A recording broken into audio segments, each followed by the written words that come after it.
Entering this picture, Shintaro Tokimitsu is daring to live like a one-man island for a long time. Unbeknownst to him, his fate has decided to have his world rocked harder than a pinball machine.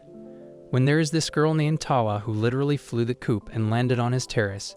Looks like this lucky guy got his hands full with this new divine balcony buddy. It's like having an unexpected rain of sweet marshmallows on the top of his head. Well, with the room filled with the sweetest vibes, there's something that screams about her not being from around here. Shintaro is caught in a dilemma about this supernatural, celestial being as his roommate, while thinking about what holy havoc she is bringing to this table. Not gonna lie, this man has just signed me up for this upcoming cute and pure chaos. Shintaro, with his solo ride, has this girl, Tawa, working some divine magic. This is bound to get interesting. All of a sudden, the clouds of pink smoke cleared to unveil a mysterious landscape of pure bliss. Imagine this picture-perfect scene of green land with an ocean view, a couple of Greek temples, and a Colosseum chilling right before some epic mountains. Not to mention, the sky here is exploding with every possible color to ever exist, blending into an unimaginable view while throwing the most aesthetic sunset ever. As the wind touched the cheeks, an angelic voice from heaven blessed the hearts and the ears. Talk about this angelic dive. This white-haired woman desires a scoop of humans from a close-up. Seriously, her reflection in the river is as magnificent as the pearl, flying through while leaving behind a trail of white feathers. Though she is swirling through the wind with her gorgeous white wings that would make her the next Victoria's Secret model in Utopia. This divine angel is freaking out a little while flapping her wings through the pink clouds. An angel is dipping out her stunning feathers, but she clenches this black-blue brooch over her chest as if it's her lucky charm.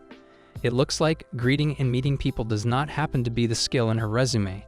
Twirling through the beautiful pink mist, she dives down through the dark blue surface of night and reaches the top of a mega city. There are buildings taller than giraffes on every damn corner in this buzz-filled land, as humans are crowing the place like ants scurrying around. Not to mention, the dazzling lights lit the city, making this angel sigh in awe. A small rosy smile with tinted cheeks plays over her lips. She thinks this might work after all, as she believes it might land an incredible beginning. At the fanny store, a guy announces his departure, while a man praises Shintaro for his good work today. The night's darkness paints the streets with a pin-drop silence. His footsteps can be heard alongside his tiresome sigh. With his backpack, Shintaro complains about this extra long shift running a number on him. Suddenly, a cat crosses his path and stares at him in this darkness. He slouches down to pat him as he finds her very familiar. Flashing back, this guy reminisces about a time he picked a cat that was right before his home. But sadly, he could not keep her, so his neighbor, who happens to be the cat person, took her in. Staring at her, he believes being ready enough to take her in, but it is too late for that now. Declaring his arrival at home, he wears his shoes out and proceeds to freshen up. This guy has started living alone a month ago when he joined high school, as he expresses getting used to his new life by now. Putting his backpack aside and having a look at his mess, suddenly he sneezes while thinking the cold must have caught up to him with this lifestyle. Thus he falls on his bed instantly, where he desires for some company that is not just his walls, book, or his own thoughts. With a wavy wind letting a white feather slip in, he sleeps peacefully that night. The next day at 8:15 a.m., his alarm starts buzzing to begin a new day with new hope. Although he complains of feeling utterly uncomfortable, he remembers the cold might have caught on too hard. He then reaches the fridge to pour some milk and proceeds to sip it when the wind touches his hair. Starting at the source, he figures the window to be open while he credits his darn luck that nobody broke in. Not to mention, this guy looks pretty broke anyway, but a sudden stare at the floor confuses him. He sees a woman in white sleeping on his balcony in the most blissful way possible. This guy just jumped a mile high, while letting out a blood-curdling scream as if he nearly had a heart attack. Yelped like a scaredy cat, he spilled the milk all over her, while fumbling on his words trying to make sense out of this. This white-haired woman wakes up, opening her gorgeous blue eyes as Shintaro believes her to be alive, fortunately. Making him blush like a tomato, she wishes him a very good morning in the most adorable way possible. Another scream in surprise, he spots his spill over her chest. Later, this girl wipes herself out in his bathroom, while he is out there turning hot red, whimpering about what he has gotten himself into. What the heck is this? Cutting out the good thing aside, he did not discover a corpse, but this human could be anything. From a thief to a cosplay or a runaway girl, while not ruling out the possibility of her rocking a serial killer profession. His brain scurries this information on fast forward to mull over as many questions as possible. He then asks himself why he is letting a trespasser use his bathroom so politely. Knowing about spilling the milk in surprise, he is battling with his own thoughts, trying to make it better in his head. Thus, the only explanation he could come up with is he is being pranked for a TV show or an online video. As she is washing her clothes in the bathroom, Shintaro is turning his apartment upside down to find any sign of a camera. Suddenly, she comes out to ask for some clothes, but she regrets seeing him panic about finding some fresh clothes. Later, in a white shirt, she blushes. On the other hand, he can only apologize for having this spare. Brushing aside, she asks to apologize for napping on his balcony last night without any consent. As if her soul is taken fresh out of a flower maze, she glances at his sight, while exclaiming to introduce herself as Tawa. Gasping escapes his lips when he looks closely enough to see her super gorgeous face. With that aside, she asks his name when he is all wonderstruck by her presence. Thus, he introduces himself as Tokimitsu Shintaro when they are sitting on the floor of his messy apartment. Not gonna lie, the land of Shintaro-sama sounds more like an after-hurricane zone. She then mentions how kind he is to her when forgiving her for trespassing on his property and letting her use some clothes. Calling him Shintaro-sama, she never thought she could land such a pure-hearted guy, as she calls this the work of God. Though warmly smiling at her, he believes this girl to be extremely nice and properly elegant.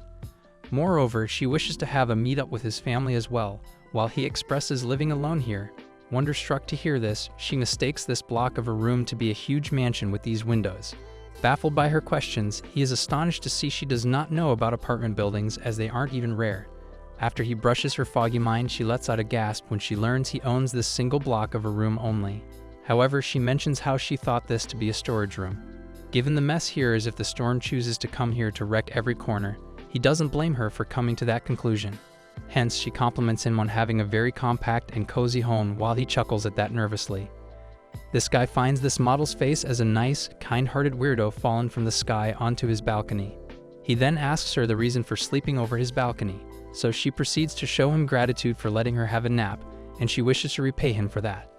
All of a sudden, turning red in the face, she hunches over him, asking if he has anything he would like her to do. Gradually, his glance falls over her melons. He screams for some personal space while this girl continuously claims to be doing anything in her power to pay him back. A sudden thud to the ground, he screams to have nothing for her to do that he wants. Not hearing a no, she then quickly stands up to offer her delicious cooking in exchange. But she doesn't require an answer for that, so she rushes towards the kitchen like a happy-go-lucky girl. However, he tries to stop her from doing that, but she ends up opening his fridge to find nothing but plain milk. Hence, he explains how he does not have to cook when he gets everything made from the outside. Jumping like a kid, she proceeds to take over the chores of this house as a gratitude gift, while asking him to let her clean for the least. Screaming at the top of his lungs, he exclaims that has stuff he doesn't want anyone to pry on. Rushing in to put aside his books, he discovers Tawa screaming in pain, so he charges over to the balcony for her aid. Only to find her between some cats' dispute, she reads God's words of love, saying that one must love their neighbors as they love themselves. Befuddled by this sight, he asks her the reason behind preaching some cats. He then mentions how house cats here love to have some good scraps. Wrapping the bandage over her finger, she tells him how fighting isn't the answer to anything. But he assures her about seeing them napping together often. Hence, she thanks him for being a kind-hearted soul, as his pure vibes help clear her heart. Next, he claims Tawa has no reason for running away like this, but he figures it is too risky for a girl to crash some nights away from her home. He asks her to go back to where she comes from while asking if she lives closer by any chance. Looks like Shintaro-sama's days at inflation might be making it hard to host such a pretty guest. Good luck explaining her the bullet points about rent and skyrocketing bills to his newly divine roommate. Furthermore, he asks if it is far away in the outskirts, but shaking her head, she confronts it to be in heaven, as it is God's abode. Thrown from a loop, he finds himself pummeled over by this confusion. Again apologizing for some proper introduction, she introduces herself to be an angel Tawa. However, this guy does not seem to buy it and thinks this girl has totally lost it. He is freaking out when stumbling over to some sick psycho who thinks of her as an angel from heaven. She then explains her arrival on Earth last night on God's command, on the mission to work on her study of human operations, on behalf of all the angel kind. While she goes on yapping about some stuff, Shintaro is panicking while thinking how she isn't her runway model. Blasting his thoughts to the point of exploding in no time, he figures her to be the dangerous loco. Not to mention, if he doesn't get her out of here, then he would be buying some endangered snake oil in no time. Looks like the marketing strategy changed, exchanging their sellers with some supermodels to boost their sales faster than a rocket launch. While she is complaining about having fewer human interactions lately, unbeknownst to her, he is shivering at God's speed. This guy is freaking out hearing her make up such stories, while raging one thought after another, without letting the first one finish. His brain rampaging inside with his neurons, he screams knowing that he has let a monster or psychopath in his home. Going in circles as the god of depression possesses his bloody face, he regrets accepting the fact that anyone who naps over someone's balcony would ever cut out to be normal. On the other hand, Tower explains having an interest in him for a long time. She further expresses her happiness to score this chance to meet him in person. With that aside, she mentions this to be her first time visiting the living world, which is the reason she has nowhere else to go. All of a sudden, she makes a request and asks him if he could let her crash here for a while until she is done with her mission. With his 9:30 alarm buzzing up to get his attention, he remembers not being a lowly guy on a Sunday, crouching over some nasty couch to binge some movies. Rushing over to get his things, he shouts about having to go to work. Charging onto the balcony, he shoves her clothes into her hands, while claiming them to be dry enough to wear now. Moreover, he commands her to change right away while ignoring her cry for repaying his gratitude. Pushing her out, he yells that she makes sure about reaching home once and for all and quit roaming around. Being ready for work, he takes her out of the apartment and asks to walk her part way and leave for work ahead. Taking a long sigh of relief, he did not believe he could get out of this with every single strand of his hair intact. He believes in not having her as a guest, not even in daylight. Calling his attention, she bows at his existence and thanks him for having her over unexpectedly. Seeing that, he finds a gut-wrenching feeling called guilt, knocking over every corner of his stomach to make him question if he is doing the right thing. At the Fanny, as if he has seen a ghost, Shintaro, like a zombie, apologizes for leaving early today. Whereas the manager calls it to be not a biggie, as he doesn't have to apologize for something so little. He then asks him to take care of himself and get his routine medicine. Later, he sips out some cola in front of a sunset, while a cool breeze brushes against his cheeks. Out of the market, Shintaro proceeds to walk home as he complains about having a fuzzy head today. A sudden vision of Taw makes her think if she actually arrived home safe and sound. Not to mention, he figures her to be super cute and super crazy altogether. Too bad it did not work out in this normal world. All of a sudden, he notices her crossing over the street with some old geezer. Out of the blue, she gets excited to spot Shintaro a few steps away. He then asks if her family finally arrived to take her home while asking if he is her dad. Turning around with an innocent smile, she expresses how she is not sure where to go. Then, a sudden, pure-hearted miracle of a man gave a hand to invite her to his hotel. A sudden jolt makes his soul jump a mile high, and the man shamefully turns his face away. Spotting him at a distance, he grabs her hand instantly and pulls her over his side. Just then, he makes his run for life with her, as he mentions everything about this plan of hers feels wrong. Wishing he could rewind time, he scolds her for being such a clueless person. Even though he explains she is in no possession of a roof, she must never come to the point of selling herself. With some mumbling words aside, he slowly loses his balance and falls suddenly over to the ground with a loud thud. Trying to wake him up, she screams his name, while not knowing what she can do. Afterward, as his eyes take some time to open up, he asks himself if he is at home. Tucked in all nicely, a woman calls his attention as he sees Tao-chan by his side, all teared up. She then asks how he feels right now and asks about any pain anywhere. Moreover, she asks if she can help with anything else. Seeing how she tucked him in with a wet cloth over his head, she seemed to have taken care of everything. Hence, he shares that he feels quite a lot better than before. With sudden tears slipping down her pretty pink face, she looks glad to know Shintaro is doing fine now. Seeing her whimpering, he is sparing her blushes as he realizes how she has been here sticking to his side all along, while he was shivering with cold. Wiping the tears, she apologizes for having an emotional range of a teaspoon. Adding to that, she asks if he would like some hot porridge. He surprisingly asks if it would be possible to even have any. Showing him a golden saucepan, she explains how she could not spot any rice around the kitchen. So she did some improvisation and put some leftover bread and milk to cook up a porridge. Not just that, she has flavored this with a lot of sugar to make this have some rich flavor inside. Excited to try this, he mentions never having anything like that in his life. With that, she takes a spoonful of hot porridge and blows at it to make it cool. Asking him to open wide, he exclaims on having enough strength to eat all by himself while dying out of secondhand embarrassment. With a bite coming his way, she warmly asks him to sit tight for this delicious ride and says, "Ah." She brings an adorable blush to his cheek while trying to feed him as he mumbles that this porridge is a huge success for a delicious treat. With a pink tint to her face, she is glad to be of service to this kind-hearted man. Another bite flavoring his mouth, he feels it to be so warm and homelike, as he thinks it has been long since anyone cooked anything for him. It suddenly dawned on Shintaro for not drilling the concept of "don't follow strangers" in her head. He then remembers telling her about how she cannot follow strangers off the street. Taking a look at her, he then proceeds to take a very long sigh, while taking a decision he might regret in the long run. Thus, Shintaro asks Tawa if she actually has nowhere to crash other than this, then she can stay here for a while.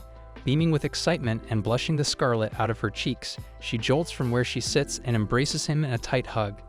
Locking him in her arms, this queen of red cheeks thanks him a ton for letting her crash in his place. Boiling into hot red, he begs her to calm down and let him catch some breath. He finds her to be a lot more goofy and crazy, on top of nice and proper, but to top it all off, she looks to be one good girl. Aside from that, he asks if carrying him here must have been a pure struggle, so he thanks her for dragging him here safely. Nodding to that, she says about having no trouble at all when she has wings to fly. Holding his hands, she whips out her white, gorgeously divine wings in front of him. To see this sight, his mind is amazed and blown away, and a golden glow to experience seeing such a thing for the first time in his life. In a flowing white gown, this addition of a magnificent set of white wings sets her apart from any humans he has seen before. Not just wings, but these are evidence of her existence from a place far beyond, called heaven. Eyeing him warmly, she grabs Shintaro's hands with a warm touch, then she lifts him into the air with an effortless grace while proving to him that she is an angel. Afterward, the next morning, Shintaro wakes up in his bed, thinking that it was just a dream in the cold. Suddenly, his gaze fell on a strange person sleeping beside him. A second later, he jumped a mile high, screaming like a broken trumpet. He manages to wake Tawa up from a slumber as her tiny wings protrude out of her back, while Shintaro finds himself to be clueless. Piecing up dots together, it takes him a while to get the idea, while she wishes him a very good morning. Hence, he demands to know why they are sleeping together, so she mentions having only one bed in the apartment. Seeing her loose clothes, he wishes the ground to swallow him up as he commands her to get changed, so they can go out for some breakfast. Rice is the choice. He watches Tawa mumble about collecting some stickers from this bread to get a plate. Turning red in excitement, she hops like a bunny when asking if a plate is more valuable than the bread. With that many jumps, she blindly whips her wings out as Shintaro screams in horror. Asking her to hide them, this commotion leaves the customers confused, while she apologizes for showing them in excitement, even when she is exceptionally taught not to ever slip them out in front of humans. Moreover, she tells him about learning this in her mortal realm, with a book about good kids' guide to life on Earth. Then he asks what an angel does except interfere with human lives. Thus, Tawa elaborates on how they pass on God's will to the people here and make sure the souls never lose their path between heaven and earth. Calling these two the primary jobs, Shintaro figures these to be a lot more hectic than he could ever think. Not only that, she expresses how this job requires bringing happiness to the people as well. So when he asks what this job involves her to do, dumbfoundedly, she then shares this is the reason God launched her here like a rocket. Later, thanking for her food, she takes a bite of the bread and jumps a mile high in happiness. She then requests to have such delicious steamed buns for every day, but Shintaro figures this idea rather aching. A sudden shock shoots through his brain when he remembers that 2 meals per day would make him break twice as fast. He believes that his pocket money will never be able to cover this expense, so he decides to use his long-forgotten kitchen to cook today. Thus, standing up before her, he asks Tawa-chan to join him at the convenience store for some shopping. Seeing how she has nothing, he exclaims of being ready as soon as she finishes up. Suddenly, she reaches closer to check his favor, but he jolts right out of the ground in shame while sparing her some blushes. Upon asking about his fever, he protests about having just lethargy and not just some itsy-bitsy cold. While Tawa looks glad knowing it, Shintaro just had a full panic dance calling for personal space. Not gonna lie, this guy laying on thick as he makes lethargy sound so funny for totally bumming out like a petite princess. Anyway, Tawa looks glad about not looking for his soul between heaven and earth. Bless her optimistic heart. Later, at the mall, Tawa finds this beautiful mansion to be equal to a palace, which blows her mind. On the other hand, Shintaro expects this place to be scurried over by the humans on Sunday. However, he asks Tawa not to leave his sight under any circumstances. Turns out that this girl is short on ears because she doesn't know when to quit and when to listen. Screaming to call her back, they proceed to shop for some towels and toothbrushes. Trying to hide her red face, he mumbles about having some extra towels at home. Catching her overthinking, he asks if there is something wrong with anything. So she mentions that if the basket gets a bit heavy to lift, she can make it fly as well while showing her wings. Nudging that thought aside, they proceed further to pick up a pair of chopsticks. A sudden glance over the countless colors of mugs lying around the shelf catches Tawa off guard. Not to mention that pink Neko mug in the center of the mug shelf is making Tawa drool, as she cannot stop herself from looking away. Picking it over, she figures this art piece resembling the two cats over the balcony yesterday. Though Shintaro asks himself if she could want this, Tawa ponders about him having enough mugs at his home, so she cannot take it. On the other side, a kid calls Tawa a princess, while a student mistakes her for a gothic Lolita, making them squirm in their spot. Afterward, they decide to shop for some clothes, so Shintaro is glad about saving some extra for trying times like these. Moreover, he asks her to pick something she likes and not worry about money.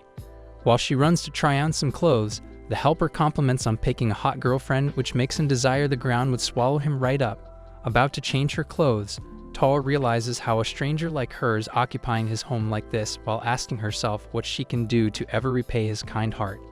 Suddenly, she remembers her vision of bringing happiness to the humans, for which she is sent to learn. Rushing towards him, she cries about bringing him happiness in his life, which makes him turn red, as do the people she proposed. Afterward, strolling outside, he takes a long sigh of relief as he felt dying with secondhand embarrassment there. Aside from that, Tawa asks him if she picked the right outfit, so Shintaro tells her that she looks great. But to his wonder, she looks like a drop-dead beauty fallen from heaven. Thus, they decide to grab a bite and walk home together. Shintaro finally manages to drag the stuff home just as the sun is about to set for the day. Seems like this guy got groceries weighing a ton.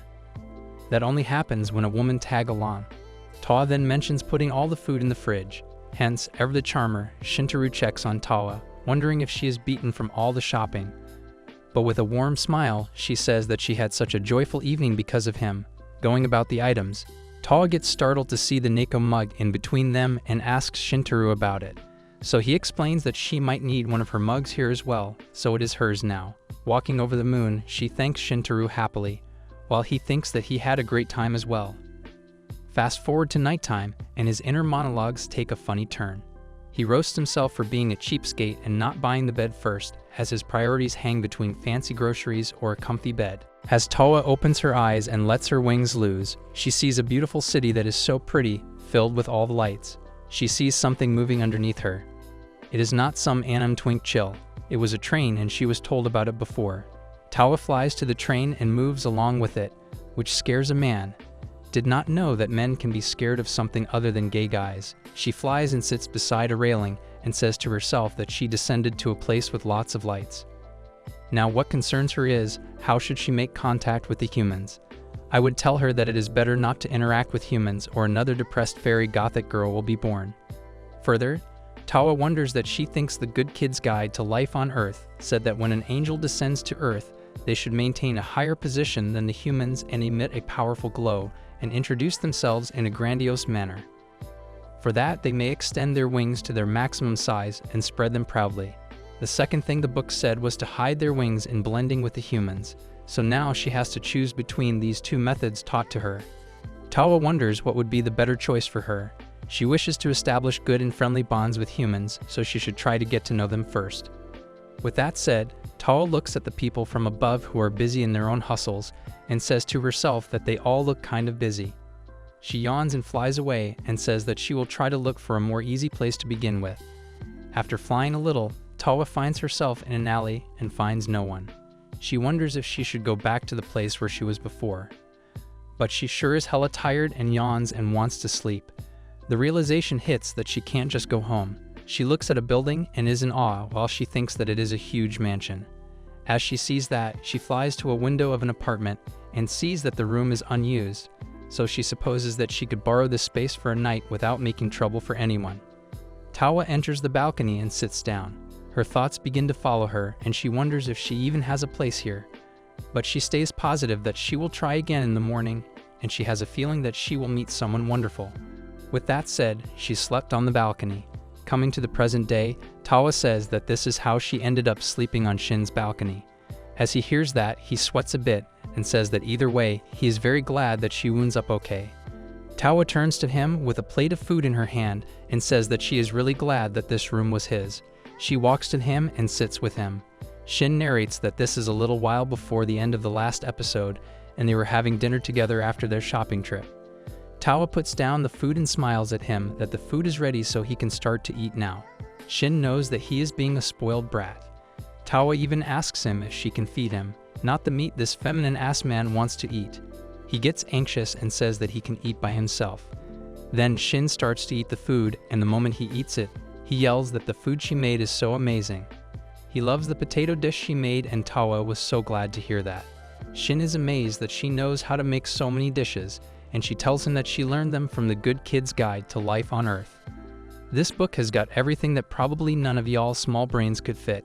Shin begins to eat again, and he is lost in the flavor. The rice is fresh, the miso soup is hot, and the stewed stuff is succulent. He says bye to the life he had before, as he used to eat instant noodles and bread every single day. Well, it is just a fact that food made by somebody at home tastes so good. Shin remembers the moment when Tawa said that she vows to bring in happiness in life.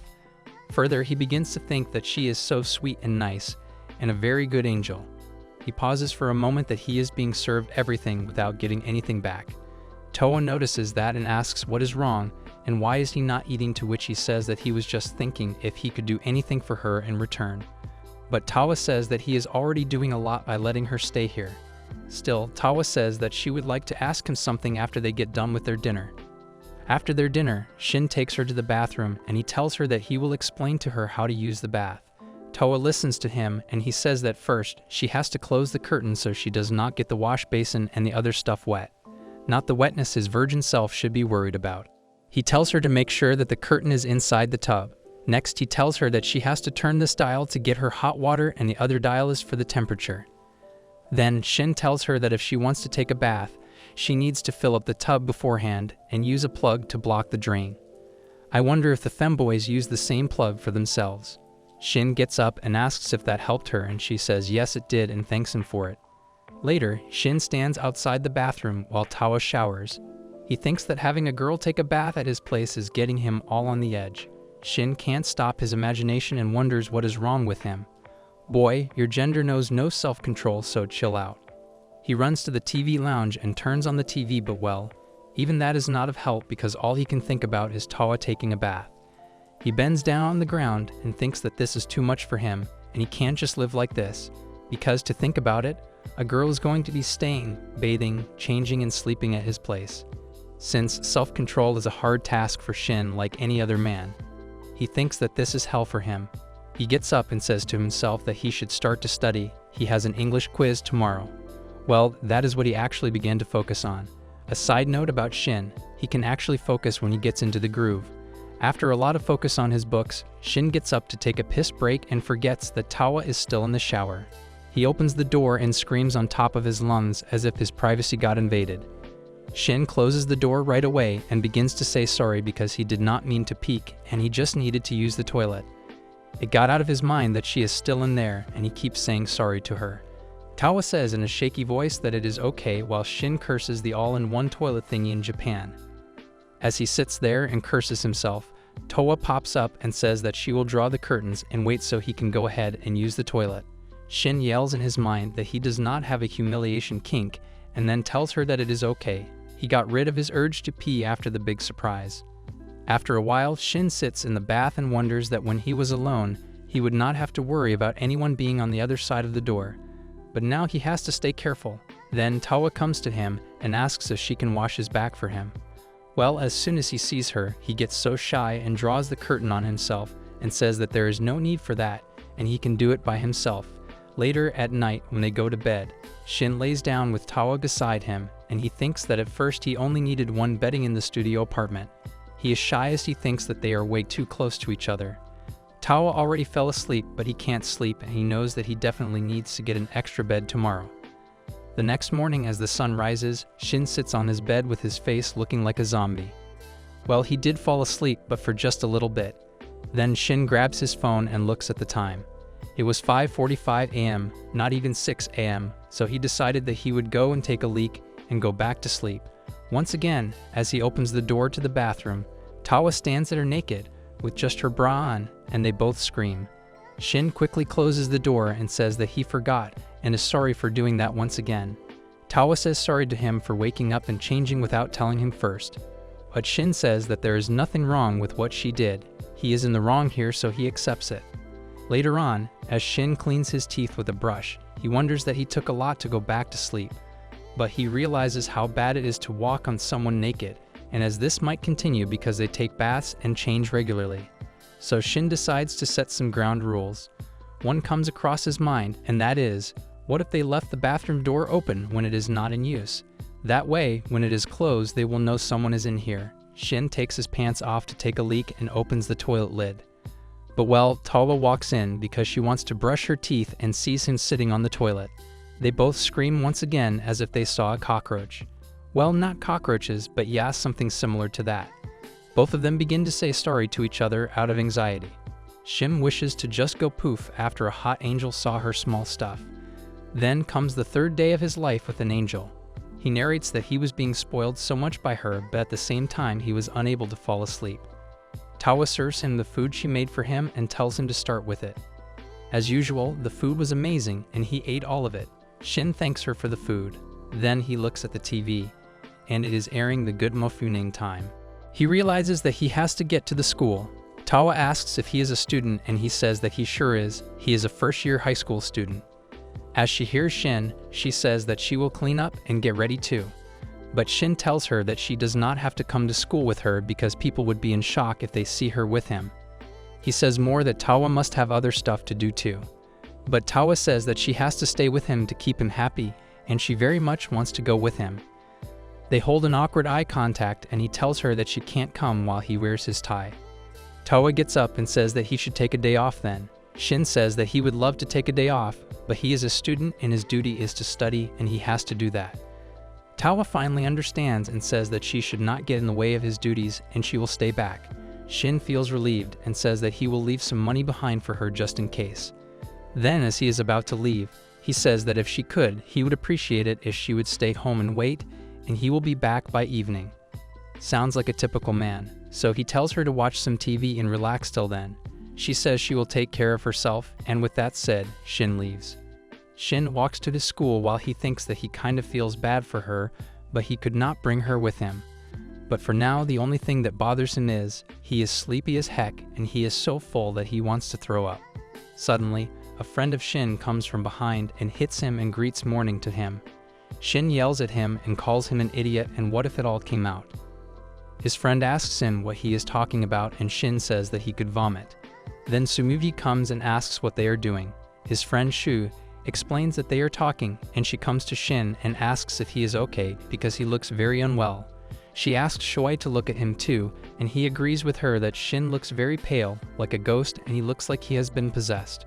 Shin thinks that he sure is possessed, but by an angel. But Shin explains that he just did not get much sleep. Shui asks if he was busy over the weekend with work. Shin says he was kind of busy, and Sue suggests to him that he should take a day off today. But Shin says that he will be fine and thanks them for his concern. Tu says that she is worried for him because he lives alone. Shui turns to Tsu and says that she is being too nice to him, but she says that this is a normal thing in friendships. So Shui asks to be nicer to him too, the way she is with Shin. He says that he is such a good boy and he goes to school on time too. Sue says he is a good boy in a careless manner and he sees that. Shin says as he smiles that they have known each other for so long that they look like a funny married couple. Seems like Tsu did not like that remark and asks Shin to never say it again. Well, that reaction hurts Shui and he says that to her. Coming back to Tawa, she is at home and she cleans the home along with the dishes and laundry. She makes the house shine. Is this one available on Amazon? Tawa lays down on her bed and thinks that Shin must be in school right now and must be studying. She thinks that they ate so much and that made her happy and holds her cheek just by thinking about it as if she was in love with him. Tawa looks at the sky from the window and wishes that he comes back home soon. Sounds like an abused woman in the 1950s who would wait for her husband to be back to abuse her more. But that is what y'all grannies considered love was. She gets up and wonders what he will have for lunch because he said he would be back by evening. Tawa thinks that he will die of hunger and will not be happy. Meanwhile, back in school, it is lunchtime and Shin is just going to have some juice, and he gives an excuse that he will get some bread later if the juice is not enough. He already had too much for breakfast. Sue picks his point and says that he does not cook, so now that makes her feel worried for him if he is being able to eat right. She sounds like a mother in love with her son, Sigmund Freud kind of stuff. She says that bread is all he ever eats for lunch, so he won't get nutrition that way. Even Shui says that he should eat a lot of bread to keep that nutrition up. But Sue shuts him up and says that this is not how he thinks it is, and this is not the way it works. As Shin hears them bicker about it, he laughs at how adorable they are. But he assures that he is eating well but can't say Toa's name in front of them. So Shin says that it is the occasional staff meals at the work help that he has been eating, so he is taking care of it. But this obsessed girl, Sue, won't stop asking him about it more and more. She asks that does he not work at a casual restaurant, and not even every day. Shin sweats with how much she has been asking him, and he just simply says yes. Then Sue holds her stuff and says that there is something that she was meaning to tell him for a while now, and that is, can she make lunch for him too, along with her own? Sue sweats and blushes while she basically wants to be her lunch nanny for free. Shin looks at her lunch and asks if she makes all her lunches by herself, and she gets a bit nervous but says yes, she does. Shin finds it so amazing that she can be a good cooking machine for him, but he already has a better one at home, so he does not really need a short-haired girl who looks more like a bisexual gamer gal who has a toxic average-looking boyfriend. Sue says that she is just worried about his diet as a friend, and she makes her own lunches, so she thought she could make some for him too, while she blushes to even say that. Well, Shui took his chance that if she does not feel any burden, she can make his lunch as well. But Sue says that he already gets his mom's lunches already, so he needs no lunches from her. Shui sounds like he took offense, and says that she should not underestimate a high school boy's appetite because he sure can eat both. Sue says to him that it would be too much work for her, and Shui exclaims that she just said that one more won't be a big burden on her. But Sue says that it means that she would have to make 3 lunches in total, and that sure is more work. Shin laughs as they both bicker, and he drinks his juice and looks outside the window to a surprise. It was Tawa with lunch in her hand for him. He screams and hides the window from the people and whispers to come to the roof, and he will be there. With that said, Shin runs to the roof while he says that he just remembered that he had to do something. They all look at him while Shui says that it seems like he had plans to meet a girl, and that makes Sue angry and she hits his head. Meanwhile, the students wonder as they look at Tawa if the stress or the lack of sleep is making them seeing things. He runs to the roof and passes a blonde long-haired girl. So as Shin finally catches up with Tawa, he's all like, "Dude, why'd you come here when I specifically told you not to?" He's freaking out, you know, because Tawa's wings are out in full display, and he's picturing the whole town gossiping about them being all over the news together, and that sure could be the flame of his life either getting better or going down the hills. But Tawa's just there, saying sorry left and right, saying she didn't mean to cause him any trouble. She was just worried sick that he'd forget to eat and end up starving himself. So she drops this package like, "Here, please eat this if you want to." Man, talk about a roller coaster of emotions. These two are like a sitcom waiting to happen. As Tawa is about to leave, but he stops her that he is sorry for pouting when she brought lunch for him with her heart poured in it. So Shin asks Tawa to eat with him, and she happily says she would love to. Then they sit down together with the lunch in front of them. As he takes the first bite, he tells Tawa that she makes really good food. Tawa says thanks to him while he eats. Shin thinks that it seems like she probably was not found out because she must have been trying to be discreet. Tawa eats too, and he looks at how pretty she is. Then Shin looks at the dish she made for him, which he loved last night. She made it for him again. He is taking a little too long to make that girl or angel whatever her wife. He needs to realize that gals like her are literally God sent. Tawa smiles and says that she knew that he would love it, and that makes her so happy. Then she says that she wants to learn more about the things he likes and want to work on it. He says that it would be great if she does so. Tawa says that she will cook lots of food for him too. Shin smiles and says to not cook too much. He wonders that he is possessed by an angel, but it ain't that bad and he kind of likes it a lot. But he also feels very lucky too. Meanwhile, downstairs, the teacher asks who would help him carry the books, and Sue says that she would help him with it. As she is taking the books with her, she wonders where did Shin go. She even went and suggested making lunch for him, but he ignored and she was unable to get a reply because of that Shui. Back in the day, when she was just a little first grader, her folks took her on a visit to some relatives in the neighboring town. But typical her, she wandered off on her own, ended up getting lost, and started bawling her eyes out.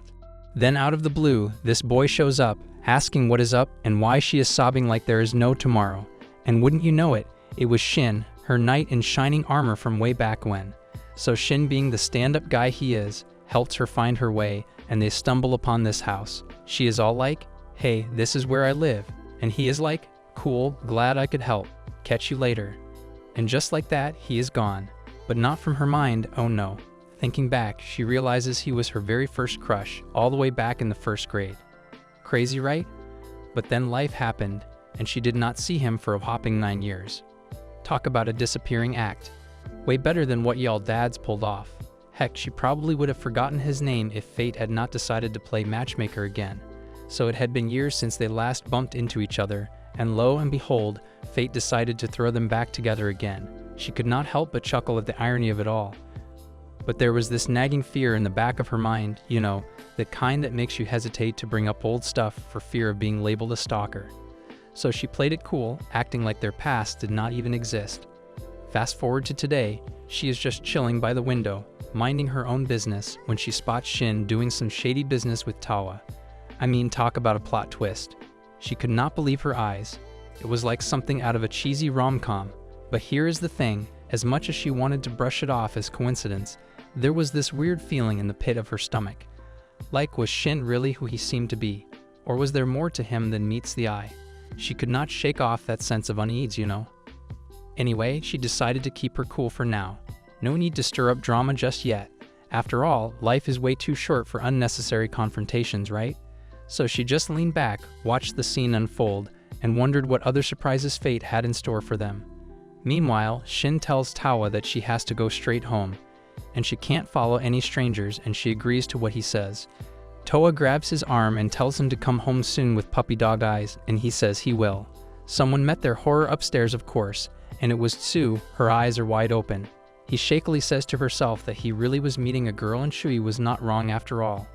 Then Tawa spreads her wings and begins to fly away, and Sue can't believe her eyes as to what she just saw. MC went to school today, and Tawa made him lunch as usual. After school, MC comes home and Tawa is already eagerly waiting for him at the doorstep. She greets him and all excitedly as she is very happy to see him. She tells him that she has made dinner for him so he can just munch on it right as he gets home. MC surely feels fortunate to have Tawa doing this kind of stuff for him, but this is getting too close to him all of a sudden. MC takes off his bag and puts it on the table, apologizing to Tawa for making him do all this stuff and also for school today. Tawa does not mind at all, and she feels like she should be the one to apologize for flying so much today. MC wants Tawa to stay low and not be careless about this, as he does not want anyone to see her fly. He wants her to lay as low as possible for the time being, but he is fine for now. MC notices that Tawa also washed his clothes for him. The thing is, MC did not teach her how to use the washing machine, so this is really surprising for him. He expresses just how surprised he is seeing his clothes washed and done without him telling Tawa to do it. He asks her how she managed to get the washing machine running, as he did not teach her how to use it. Tawa lets him know that he did not have to teach him anything, as she has a guidebook made specifically for this kind of stuff. This guidebook taught her everything about the washing machine, and she got it up and running in no time. MC sure is shocked to see that such a guidebook exists in her world, but nonetheless, MC wants to get ready for dinner. MC thanks Tawa for doing all this, and he suddenly glances over to his clothes and finds his underwear also washed and tucked with the rest of them. This makes MC blush and embarrassed a lot, as he never thought someone besides his family would be washing his underwear. He has no idea how to respond here, because he wants Tawa to not do it again, but if he makes her feel that he is mad at her for doing this, she will start apologizing for it, which is the last thing he wants from her. MC has to keep his cool here, and he does it phenomenally.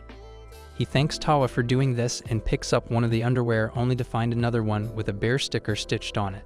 This freaks him out and Tawa has no idea what is happening.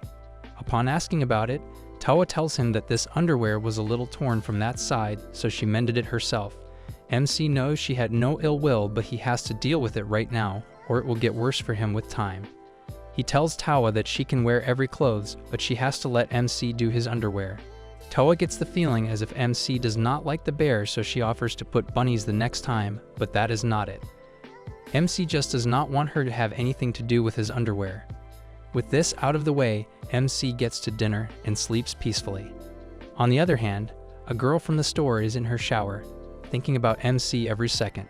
She has feelings for MC, and she has no idea how to lay it on MC. Also, what she saw today was something she could not make any sense of. She saw MC with a girl, and that girl suddenly got wings and started flying.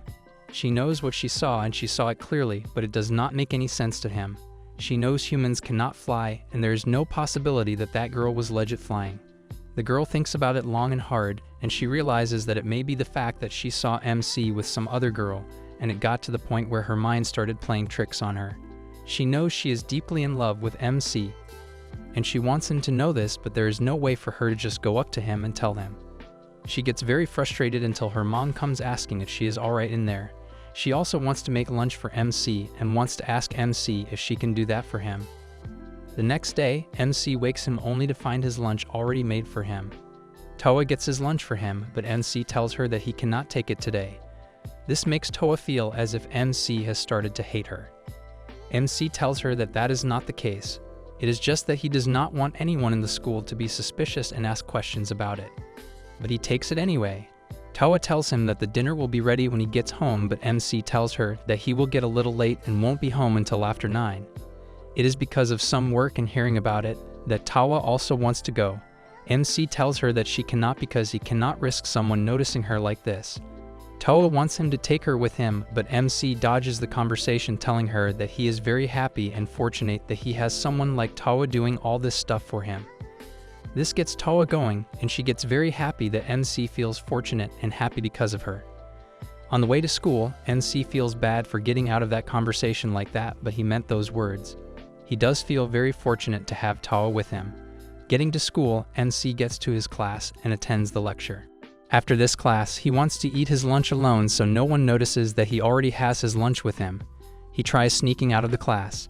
Right as he is about to leave, his class fellow catches him creeping out and suggests that they should eat their lunch together.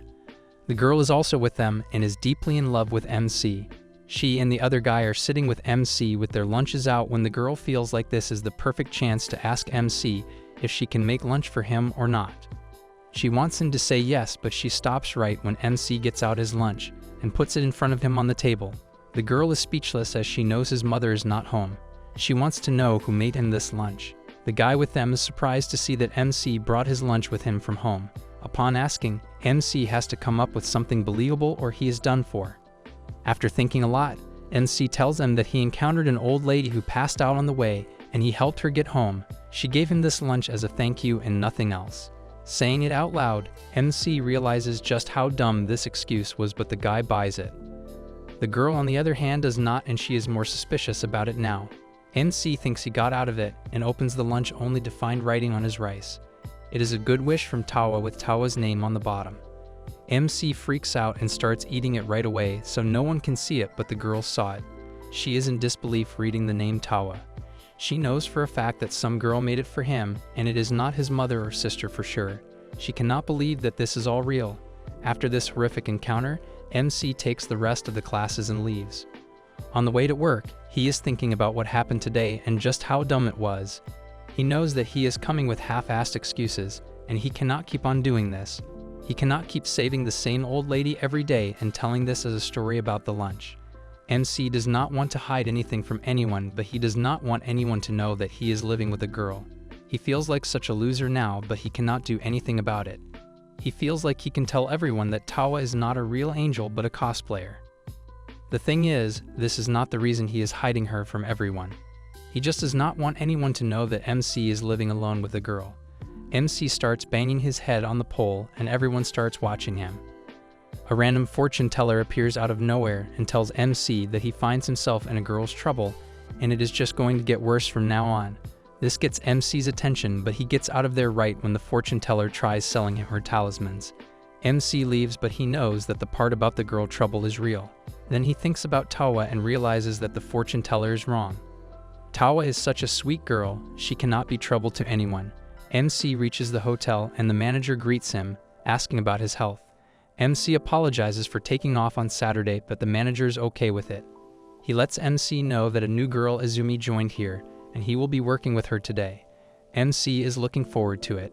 Thinking about it, he goes to the back room, and what he encounters is the last thing he wants today. He goes into the room, and Izumi is changing. She is half naked with her melons and her down south totally exposed. MC keeps staring at it unintentionally, and Izumi notices MC. She freaks out and comes up to him, slapping him right across his cheek, leaving a nice mark.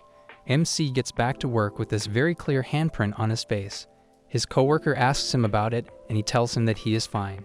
As he is washing the dishes, Izumi comes to him with a cold towel so he can use it for his face.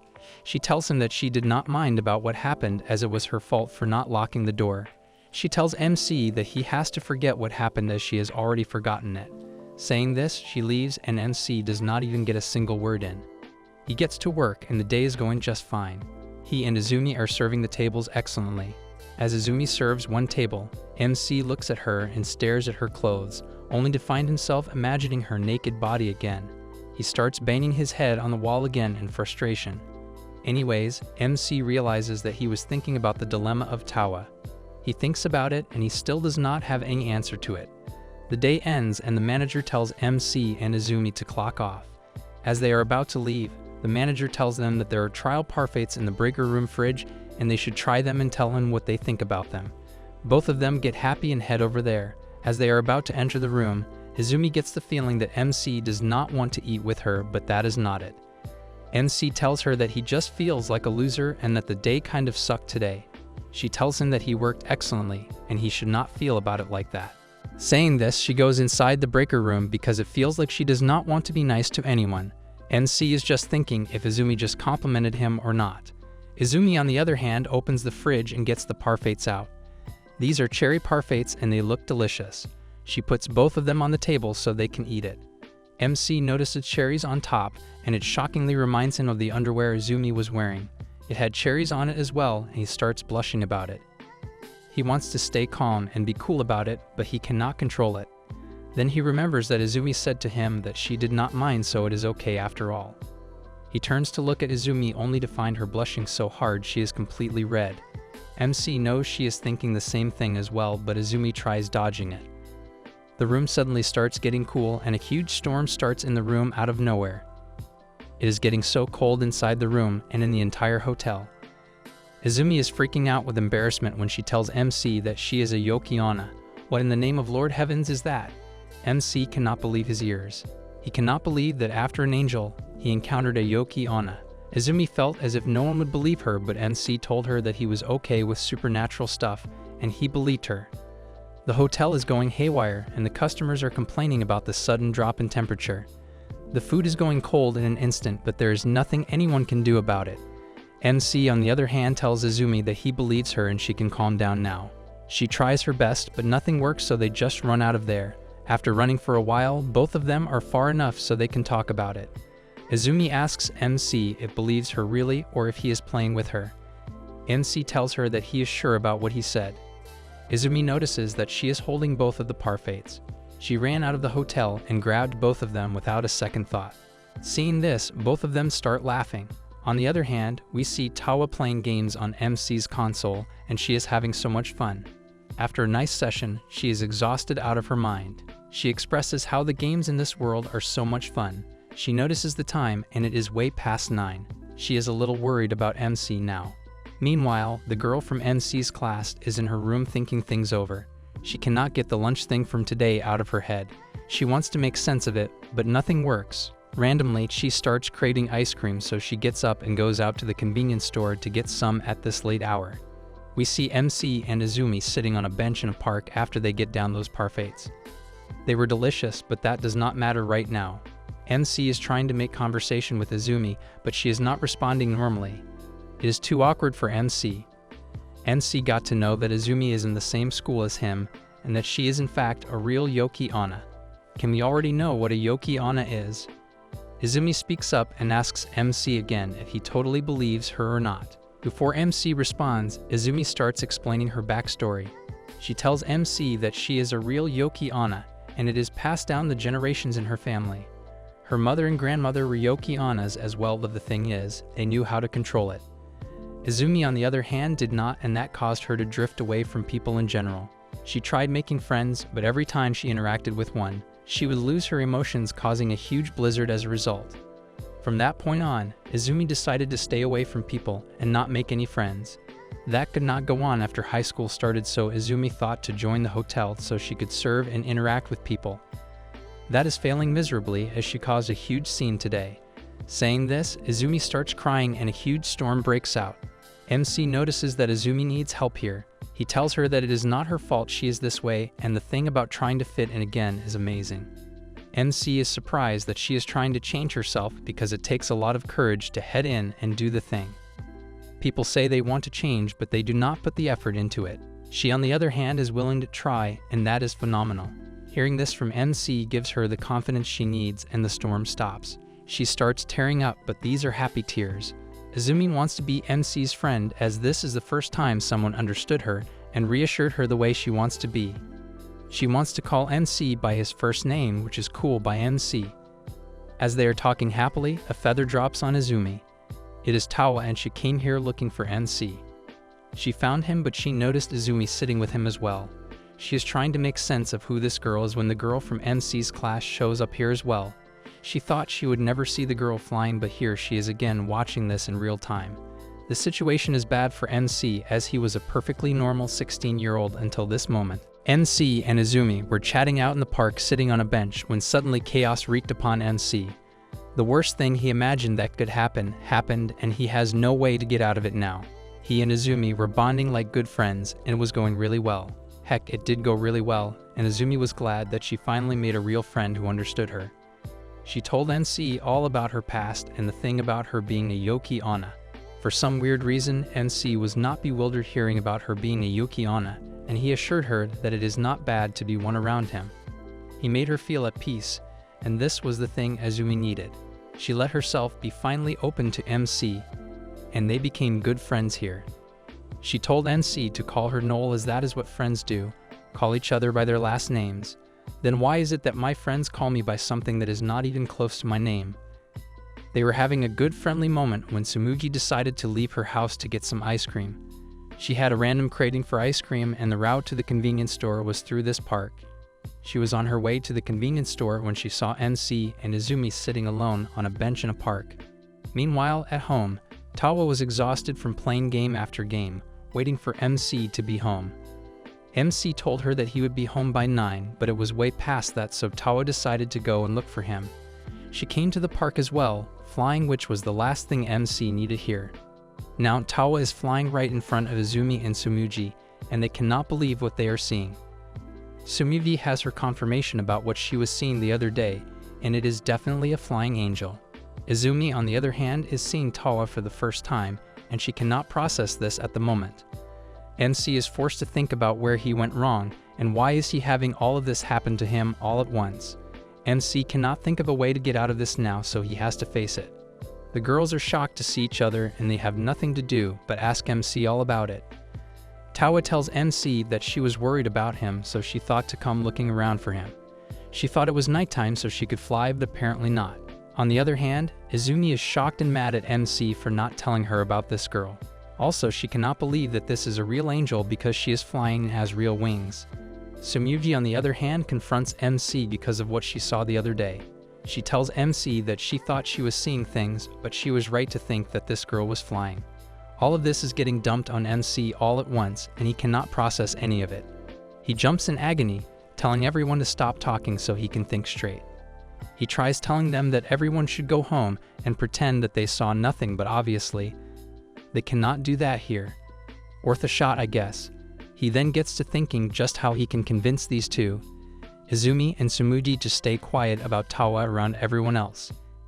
He is thinking about this when he hears Izumi ranting just how surprised and happy she is to be seeing a real-life angel. She cannot stop praising Tawa and the way she looks so soft. Tawa being Tawa just giggles and has no idea how to respond to all of this.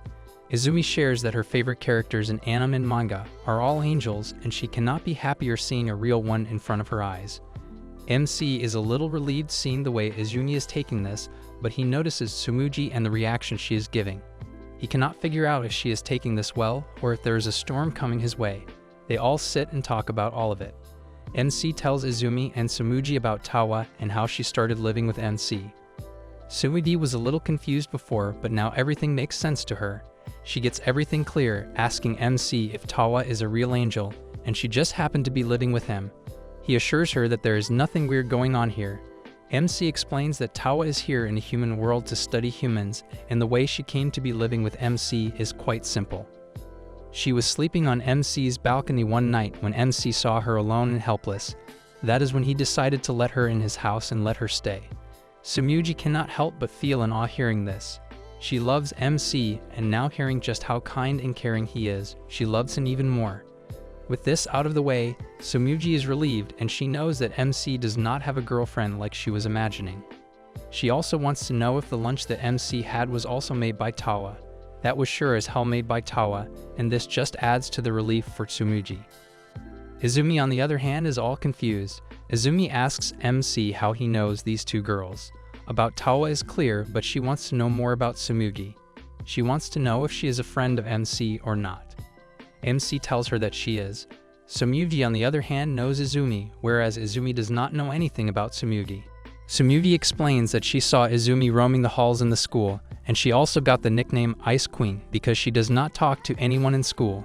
MC is a little surprised to hear about this while Izumi is shivering in nervousness. She is about to cause a blizzard once again before MC calms her down.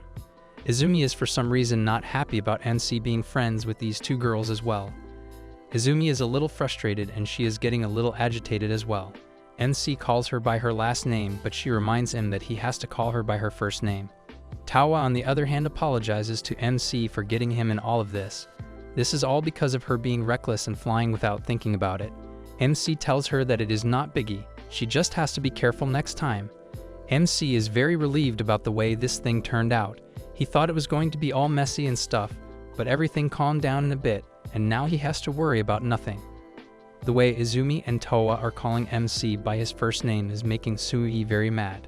She wants to be on a first name basis with MC as well, but she thinks she has no way she can get to that point like that.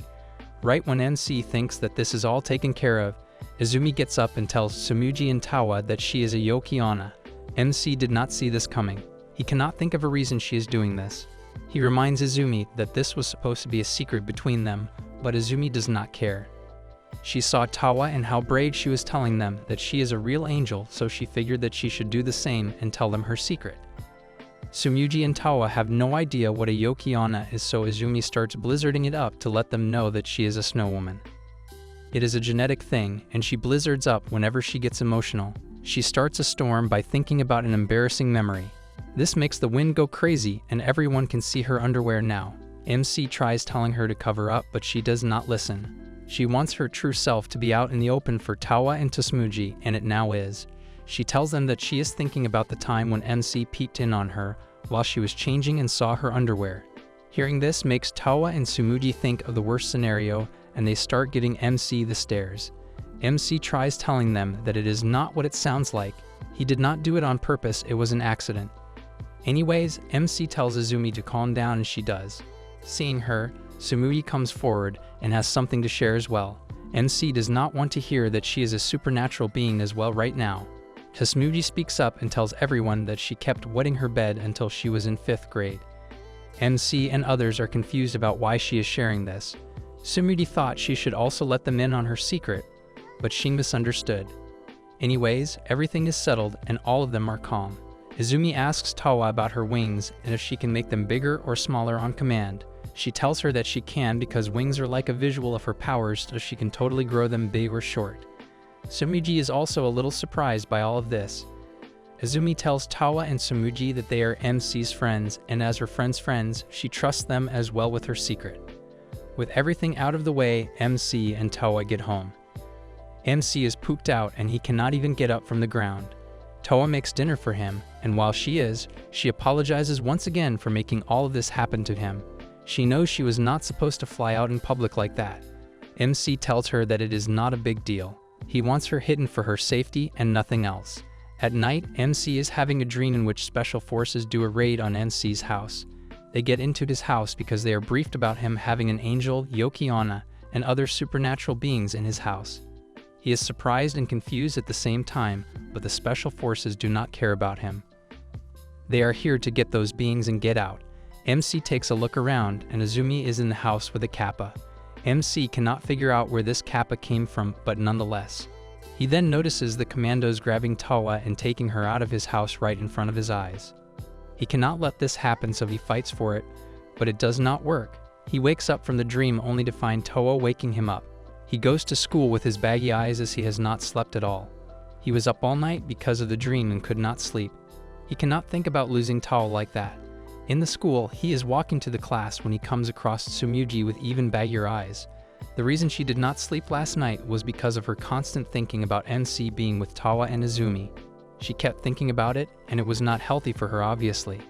Anyways, she tries controlling it, but she cannot help asking MC if he is really in a relationship with Tawa or Izumi. MC denies it right away, which makes Sumuji very happy. Their class fellow comes along, and he hears them talking about some Tawa, so he asks about who she is. Sumuji makes up a story and tells him that she is MC's cousin, which is making all these lunches for him these days. This saves MC, and he thanks her later for this. MC is happy that now he can have someone with this secret, while Sumuji is also happy that she finally has a secret between her and MC. After school, MC is about to leave when he notices Izumi standing by the main door. He goes to her and she gets very excited seeing him. She was waiting for him because she wanted to head back together like friends. She is being a literal child here, telling MC the way friends do different things. Like they walk home together and they grab a bite on the way back and stuff. MC stops her to tell her that he has work today, and so does she. This makes her a little sad, but she is ready to do this walking back home thing someday when both of them do not have work. She wants their first moment as friends to be special, so she wants to do this when they have a day off work. Saying this, she leaves without saying anything else. MC finally gets to see what she meant when she said she is bad at friending. Back at home, Tawa is getting worried about MC once again. She remembers the word MC told her. He told her that he has to be at a gig after school, so Tawa wants to know where this gig is. A cat is walking past the balcony when Tawa asks it about MC and where he could be. Meanwhile, MC is working as usual when the manager calls him to ask something. He tells MC first that it is up to him if he wants to answer him or not. Then he asks MC if he and Izumi are dating or not. MC is shocked to hear this. He denies it right away again, but he asks the manager where he got this from. He lets MC know what Izumi told him when he asked about her next month's schedule. She told the manager to put her on days when MC is also working. This told the manager that maybe these two are dating and stuff, but that is not the case apparently. Hearing that she and MC are friends, a coworker tells MC that he is a lucky man if Izumi is his friend. She tells MC that she tried befriending her, but Izumi told her to stay away. Izumi told her that if she was her friend, only bad luck would befall her. This scared her to death, and she tried staying out of her way. MC cannot grasp the way Izumi is like a complete emo stranger towards everyone else other than him. Anyway, the manager tells MC that he has to work on the floor as well today because of the busy schedule and a lot of customers. MC is ready to do his part today once again. After a while, MC is working on the floor when he notices Tawa and Sumuji sitting waiting for their orders to be taken. He goes to them asking what they are doing here. Tawa came here looking for MC following a cat. The cat was lost midway, but luckily, Sumuji was passing by, so they got together and came here. They want to get the all-you-can drink set for both of them. MC takes their orders and leaves. Sumuji is here to check on MC because even though he told her that he is not dating Izum, she cannot help but peep in on his work. She figured out where he worked from last night when he told her that he worked at a private restaurant. Tawa, on the other hand, is blown away looking at the menu. She has never seen a cheese-filled Hamburg steak. She knows it is going to be delicious just by looking at it. Sumuji asks her if she wants to order it or not. Tawa is going to pass as she has prepared dinner already at home. Hearing this makes Sumuji feel a little off. She knows that MC and Tawa are not dating, but to be living with such a beautiful girl who also cooks great is something that is for sure going to melt away MC. Sumuji is sad now, but she wants to stay strong in front of Tawa. Tawa, being a kind, caring person, gets up and starts taking orders and asking customers if they want something or not. On the other hand, Izumi is really excited about working with MC.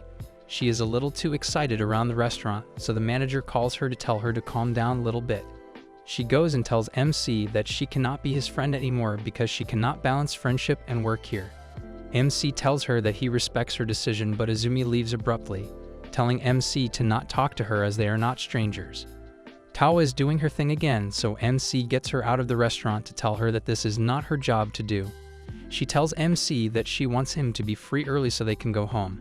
MC tells her that her helping this way does not help MC as he gets an hourly wage and he needs to work full-time to get the proper amount. Tawa understands and tells MC that maybe she is the reason MC is working like this. He tells her that she made his life much easier and she does not have to feel this way. She understands and tells MC to come home as she has prepared dinner. Izumi goes to the manager and tells him to put her days in when MC is not working as they are no longer friends. Many things have changed since Tawa-chan started living with Tokumistu. One particular thing is that Tawa-chan has been cooking food for both of them. Hence, they both eat together and enjoy their time. Tokumistu asks the girl about what they eat in heaven. At this, she informs him that they have a huge variety of food. The trees in their gardens provide them plenty of food. However, Tawa-chan does cooking here because she likes it. On the other hand, Sumuji is thinking about Tokumitsu.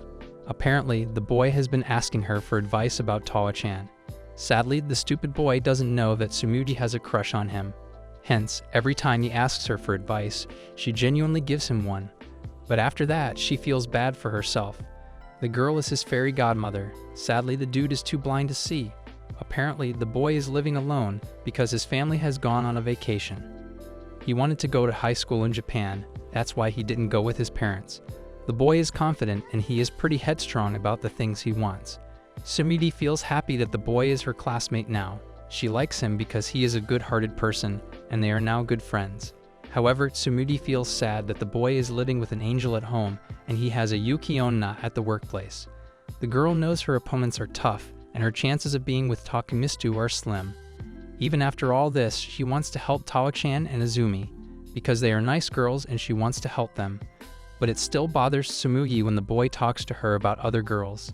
Hence, Sumuji thinks that maybe things would have been different if she had made her move before Tawa-chan showed up. And now she regrets not confessing her feelings to him. Sumuji feels frustrated that her crush is living with an angel. Hence, Sumuji feels that if she was not a normal person, then maybe things might have been different for her. Thus, she is sitting at the table and thinking about the things that will make the boy fall for her. Suddenly, Sumuji's mom calls her and gives her a coupon card that she got from a lucky draw. Hence, her mother tells her to use this coupon code and go out with her friends.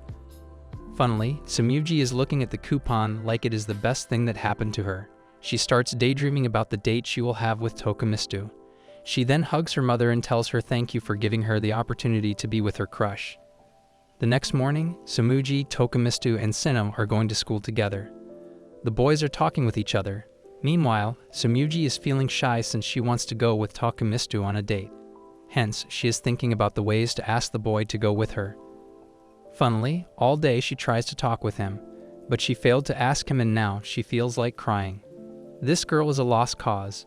Funnily, she thinks that if asking him out was that easy, then she would have asked him out earlier and even started dating him long ago, but it's not easy.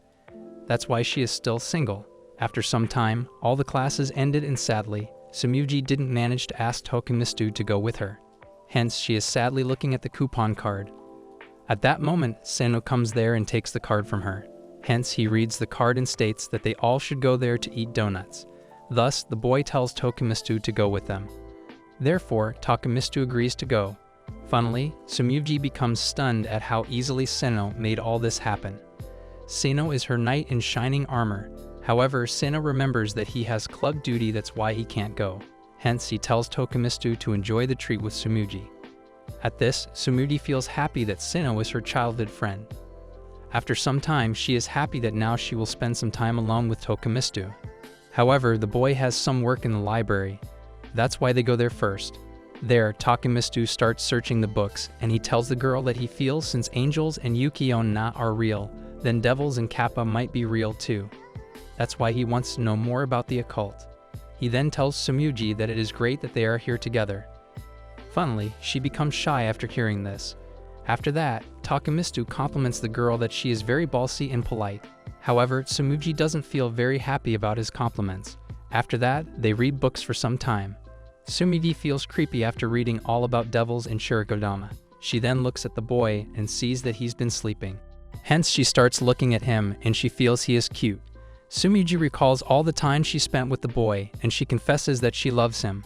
Later in the evening, they both are standing outside and unfortunately, the rain has started.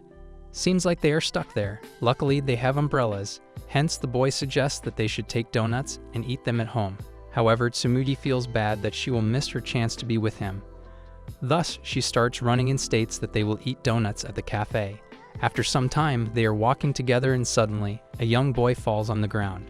Hence, Tsumudi hurriedly goes to help him. Sadly, the boy's umbrella gets broken.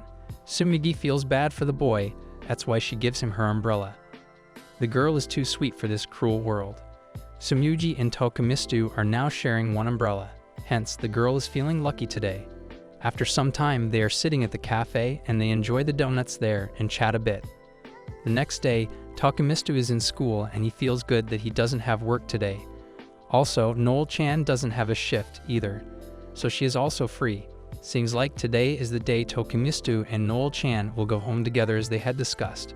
However, the boy is a little worried that they won't have anything to talk about. Funnily, he is wrong since Noel-chan is talking non-stop when they are heading home. She is talking about the manga and anime she has watched. Hence, the boy notices that she is really a talkative person. After some time, Noel-chan tells him that they need to buy a diary that they will use together. At this, the boy informs her that shared diaries don't exist here. Hence, the girl is feeling embarrassed that she doesn't know they only exist in fiction. Tokimistu tries to make her happy by saying that it's fine since elementary school girls still exchange diaries. Funnily, Noel-chan becomes happy at this. On the other hand, a group of students see Tokimistu with Noel-chan. They get surprised after seeing Noel-chan talking since they have never heard her talking before. After some time, they stand beside a store. There, Noel-chan asks the boy if grabbing a bite on the way home is a fictional event too. Tokimistu informs her that it's pretty normal to eat before going home. At this, Noel-chan hurriedly goes inside the store and she comes back after buying the snack. After that, they enjoy eating the snack and they seem to have fun together. After some time, they are walking together and Noel-chan is telling him about the dishes she wants to eat. The girl then tells him that she was thinking about what she would have with him after school, since it's a special day for her, because this is the first time she is leaving school with a friend. Hence, that's why she is so excited today. Surprisingly, she informs the boy that all this week she was sleep deprived. The night she told him that she was a Yuki-onna, it was very new to her, since she never opened up about it before. Hence, she was very happy that's why she couldn't sleep that night. At this, Tokimistu informs her that he had a weird dream about a kappa. Hence, Noel-chan starts smiling at him. After some time, they arrive at the girl's home. There, she happily tells the boy that it will be his turn to buy ice cream next time. Later at home, Noel is feeling giddy that the boy has promised to meet again. On the other hand, Tokimistu feels happy that Tao-chan is at home and it feels good that he doesn't live alone now. Funnily, when he gets home, he is stunned to see another angel with Tao-chan. The little angel slaps the boy for coming home when they are changing clothes. She angrily tells Tao-chan that she is taking her back to heaven right this moment. Tao-chan is folding the boy's clothes when she hears a noise. Hence, the girl opens up the balcony door and sees that a girl is lying there. Thus, Tao-chan worriedly calls the girl Shu-chan. Funnily, the little girl jumps at Tao-chan and starts crying. Tao-chan then gently tells the girl to get a bath, since she got dirt all over her. Apparently, that's the reason both girls were in inappropriate clothes when the boy came home. Hence, Tao-chan explains all this to Tokimistu. After that, she tells the little girl to introduce herself. Hence, Shu-chan comes forward and states that she is Shu the angel. She then angrily grabs Tao-chan's hand as she starts running. Tokimitsu gets panicked. Hence, he warns them to not go from the balcony, since there will be chaos if anyone sees them. Whereas, Tao-chan tries to stop her. Hence, she suggests to Shu-chan that she should have milk first, before going. Funnily, the girl agrees with this. Trust me, food is the ultimate solution for everything. After some time, Shu-chan is happily drinking milk. Tokimistu is observing the girl, and he feels weird that some angels are so tiny. Since this girl is basically a baby, Tao-chan asks Shu-chan why she is here all of a sudden. Because they are not allowed to descend to Earth. At this, Shu shouts that she gets permission from God. She then tells her that she was worried for her since she hadn't contacted them in a long time. Tao-chan points out to her that it's only been a week since she came to Earth, so it isn't that long. Tao-chan then asks the girl how she found her. At this, Shu-chan smugly states that she can sense her aura since she is her junior. After that, she insults the boy's home and calls it a dump. However, Tao-chan defends it and says that the place is not a dump. Funnily, Shu gets angry at the girl as she tells her that she can't live with a human male, because she thinks that human men are nothing but desperate animals. At this, Tao-chan defends the boy and states that he is very nice. Meanwhile, poor Takemistu is hiding his face in the pillow. Tao-chan then stands up and tells the little devil that she has made stewed veggies for dinner and apparently, they are Takemistu's favorite. Funnily, Shu gets horrified that Tao-chan has cooked for a human male. This girl is obsessed with Tao-chan. She then asks Tao-chan about the boy. Hence, the girl informs her that he is Tokimistu. Strangely, Shu gets pissed at the boy. Funnily, Tokimistu becomes afraid and asks the girl what he does that makes her angry. At this, Shu angrily tells him that he is a creep and also made Tao-chan cook and clean his house. Tao-chan cuts her off and tells her that she is doing this because she wants to. After that, she scolds Shu for speaking rudely. Tao-chan then tells the girl that she can't go home, since God sent her to Earth to learn more about humans. At this, Shu tells her that she should at least go outside. However, Tao-chan says that she can't go outside, because the boy told her that it was dangerous for her. At this, Shu gets angry and asks her how she is going to learn about humans, when she doesn't even go outside. Tao-chan and Tokimistu are shocked by her statement. Shu-chan then tells the girl that she should come back to heaven. However, Tao-chan states that God chose her to represent all angel kind. Funnily, Shu switches her target as she is now angrily looking at the boy. She then goes to the boy and tells him that he must also feel uncomfortable living with Tao-chan, since she is from a different world, so it must be difficult for him to live with her. Takemistu replies that life with Tao-chan is full of surprises. However, that's only natural, since she comes from a different culture and environment. After that, the boy tells them that if he goes to heaven, then he is sure that he will do things that seem strange to the angels. So it's normal for Tao-chan to behave differently. But even after that, the girl always does things for him. That's why he is very grateful to her. Tao-chan becomes impressed with the boy. Meanwhile, Shu-chan is angry at him, because she wants to take the girl back with her. That's why she tells Tao-chan to not believe the boy. However, Tao-chan says to her that Takemistu is a good person and she believes him. Further, she states that Takemistu didn't just give her a place to live, but he also protected her. Apparently, Tao-chan was excited about coming to Earth, but she was also very afraid. So knowing that there is someone here who is worried about her makes her happy. That's why she wants to be at his side and bring in happiness. Takemistu becomes very happy at this. Meanwhile, Shu gets sad and she starts crying. After that, she runs from there. Tao-chan and Takemistu also come outside, and then they go to the rooftop to find the girl.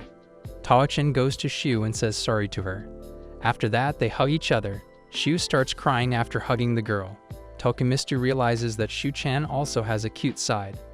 Funnily, at that moment, Shu-chan gives him a death glare. Suddenly, Shu-chan's locket starts ringing.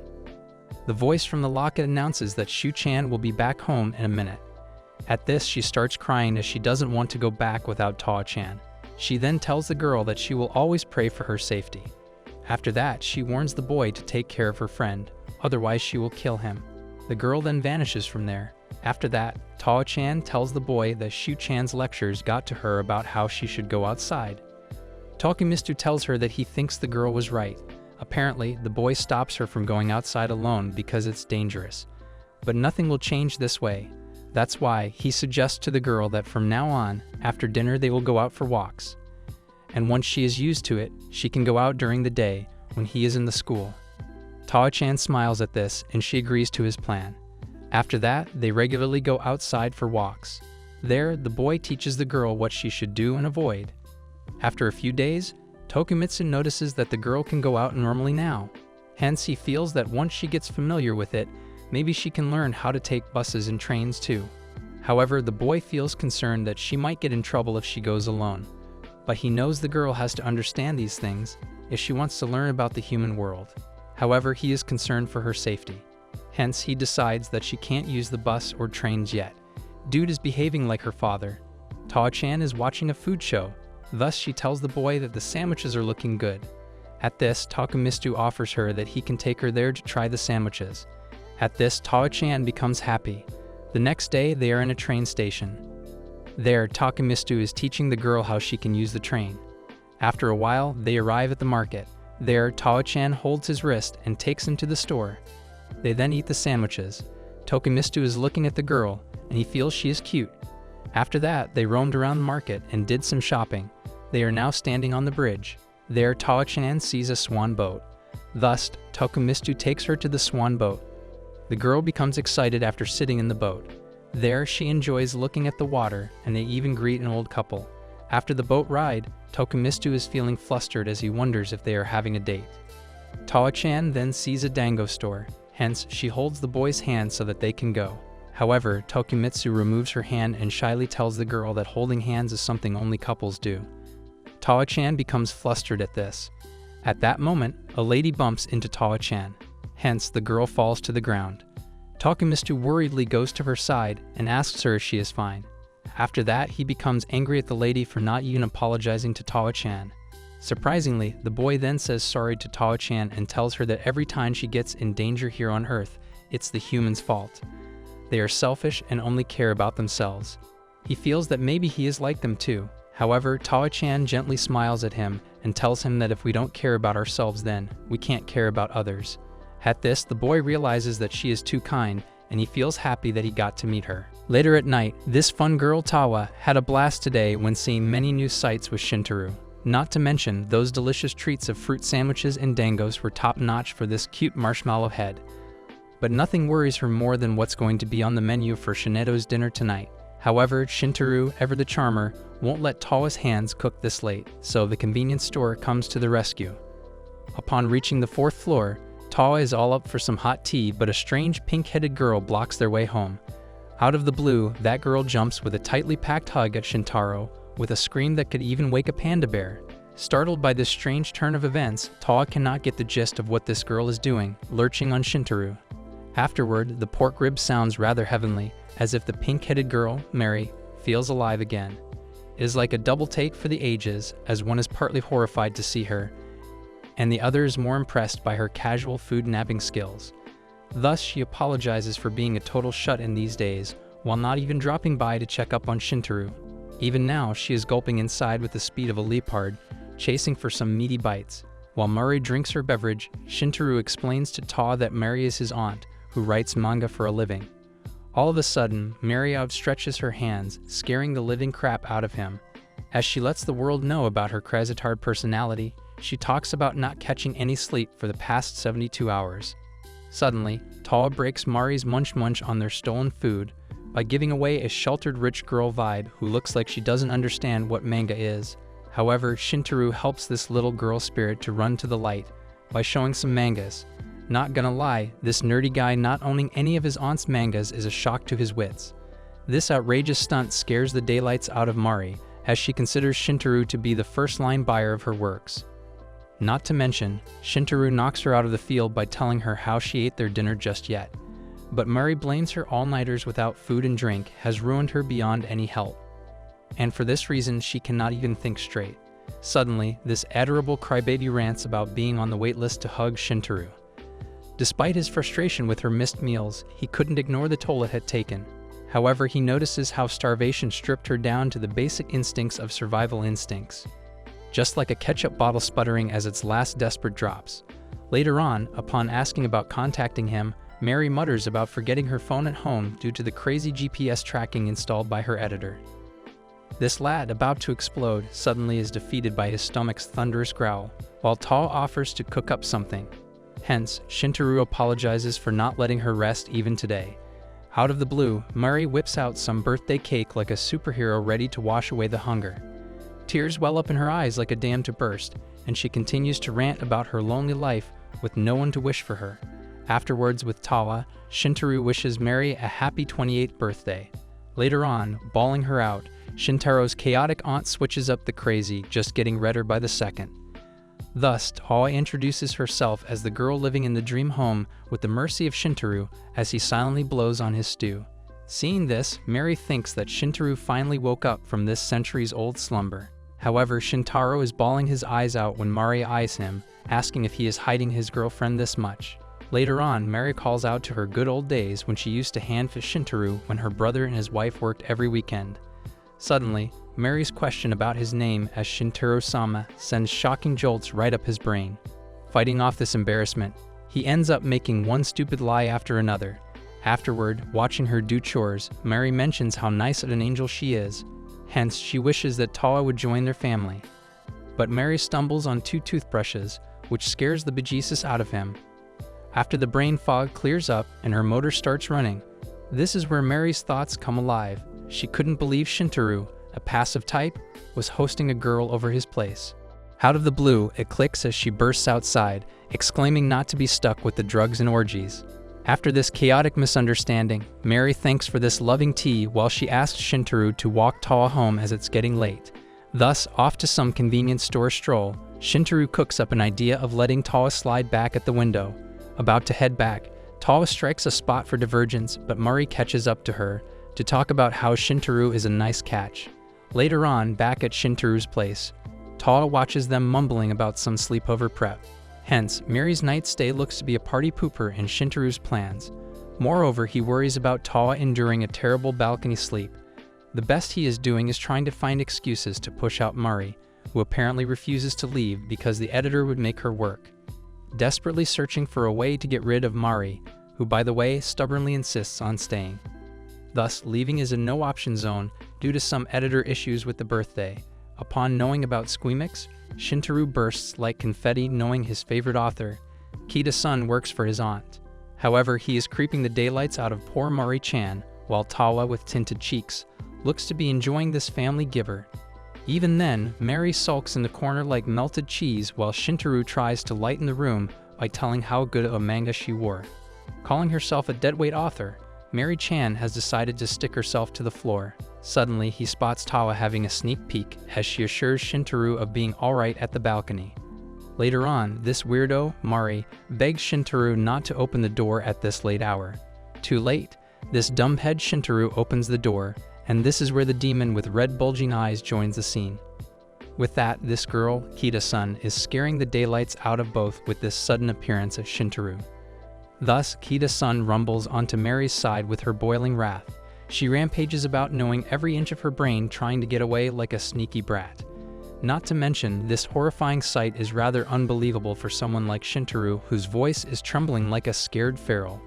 Upon seeing Shintaro, Kida collapses on her knees to buckle down and make some sweet apology for barging into his home like a full-blown intruder. Adding to that, Kida promises to let his aunt stay in touch with him more often now. However, Shintaro whispers about not minding this at all. After this, Kid-san turns back to Mari as she blabbers about following his orders and doing as she says. All of a sudden, Kida wishes Mari a very happy birthday, which strikes her stone cold as she is happy to make it on time. With her cheeks burning hot red, Kida-san mumbles about buying stuff to celebrate, but she ends up coming home to an empty house. Realizing Kida's wish has already melted Mari's heart, Shintaro watches this lover's spat in his home. And this is where Mari decides to leave things here with a happy smile, to walk home with Kida-san. With her gone, Shintaro welcomes Tawa back right inside, as she can finally breathe in warm air. Later on, Tawa, with her cheerful grin, is glad to have met some of his family for the first time. On the other hand, Mari, ever the sneaky prick, gives off the idea of a rom-com with a boy and a girl sharing a studio department. Afterward, Shintaro gets bumped by a pretty little bunny girl with an unusual eye color who is being pursued.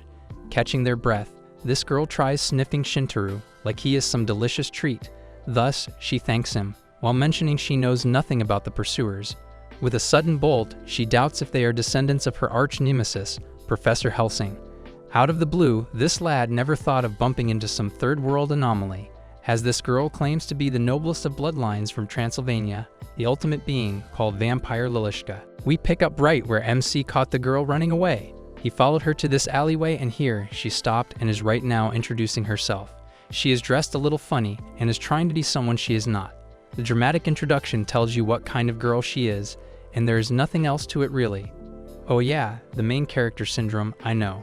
Anyway, she has one eye patched for some reason and the other eye is red. She claims to be a vampire and her name is Lilishka. MC does not believe this at first because this is getting way too ridiculous.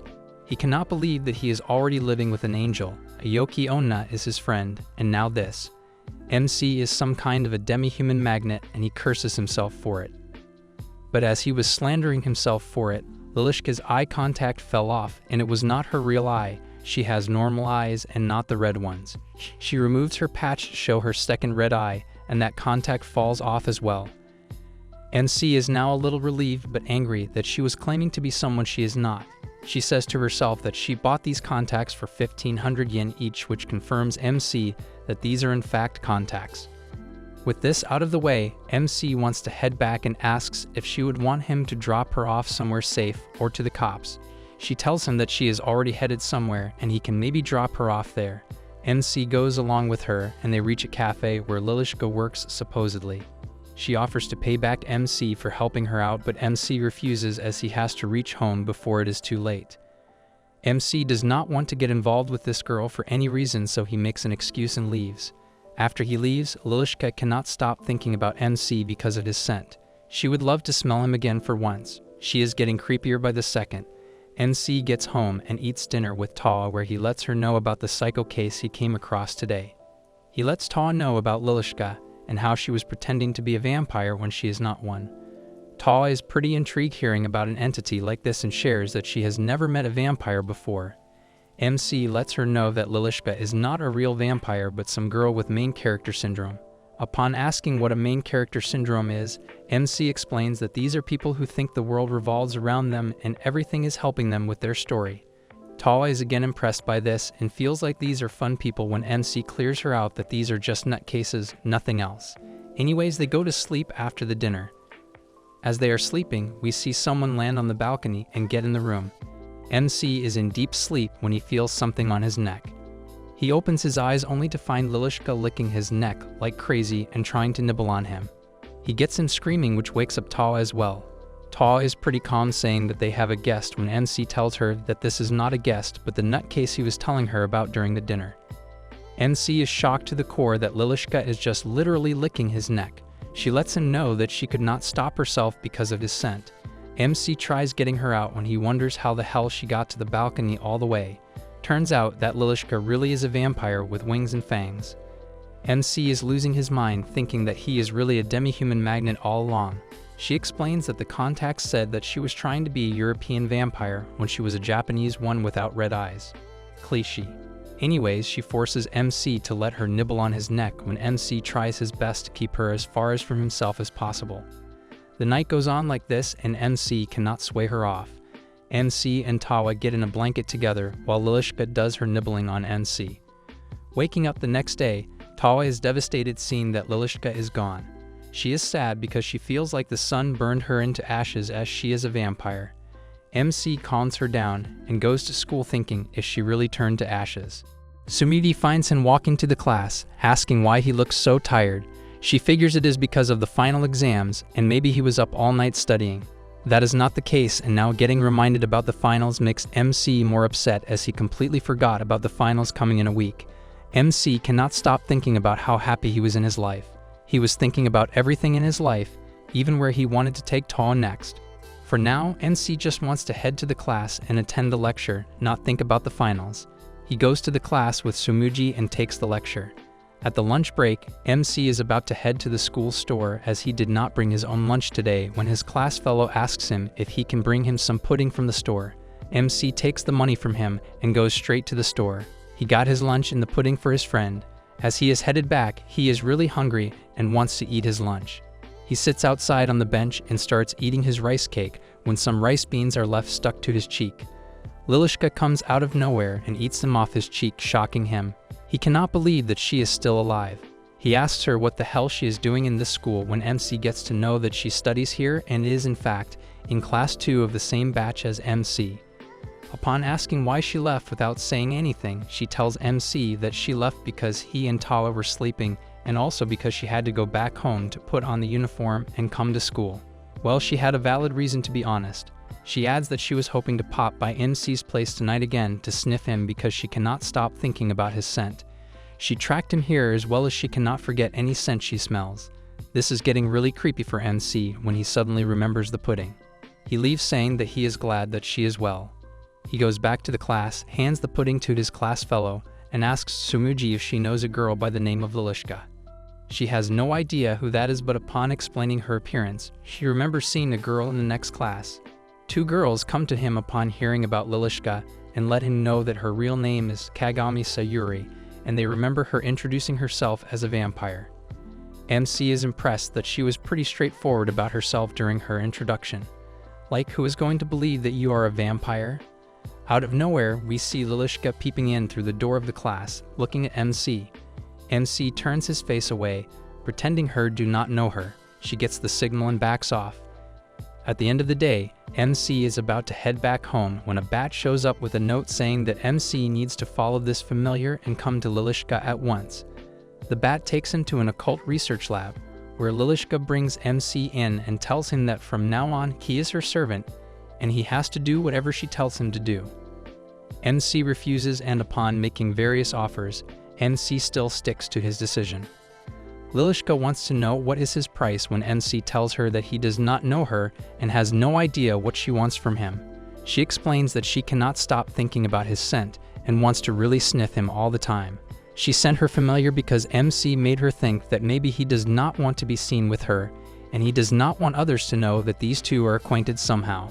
Lilishka loses her control and tries to get a sniff by force, forcing MC by the wall when Noel and Tsumugi barge in the door. Noel is shocked to see MC with someone almost hugging him. After getting everything cleared, Lilishka says that she cannot keep herself away from MC and wants to really sniff him. Saying this, she starts crying, and being a nice person, MC allows her to come by his place, saying that she can come through the front door now.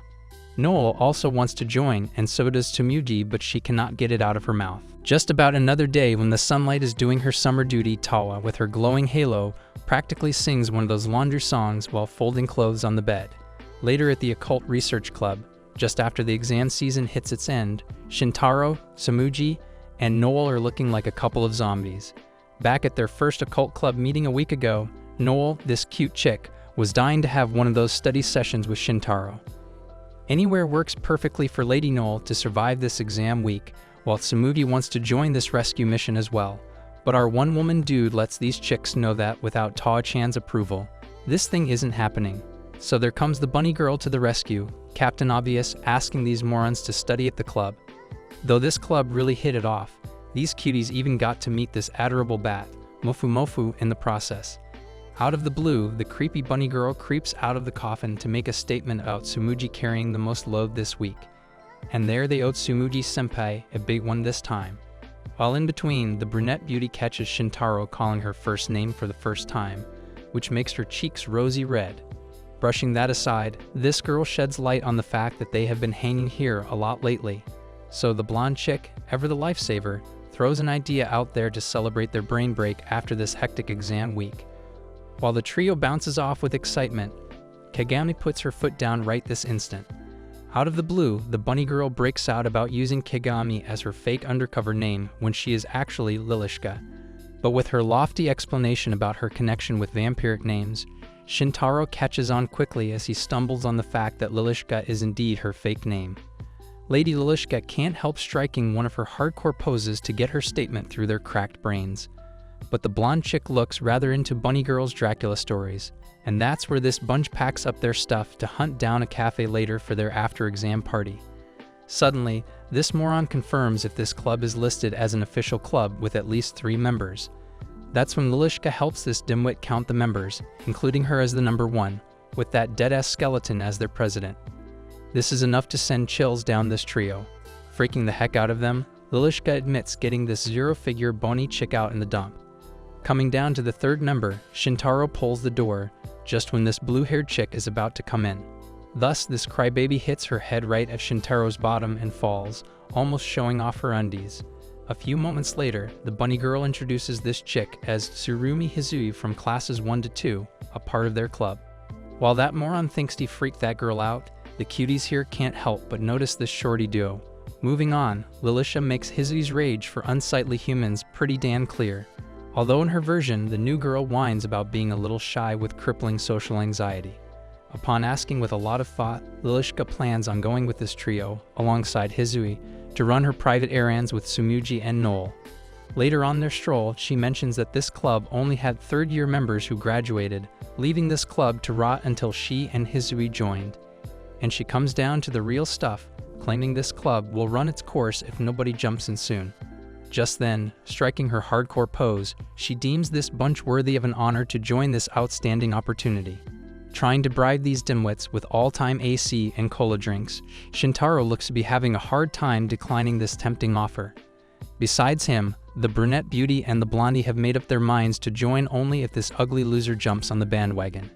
However, the dude's whacked-out brain just refuses to ignore this crybaby, as even small talk sends Hizui's body into a panic zone really fast. Suddenly, the bunny girl talks about Hizui's love for books, and with people rubbing her anxious nerves in the library, she prefers the occult club for a sweet reading time.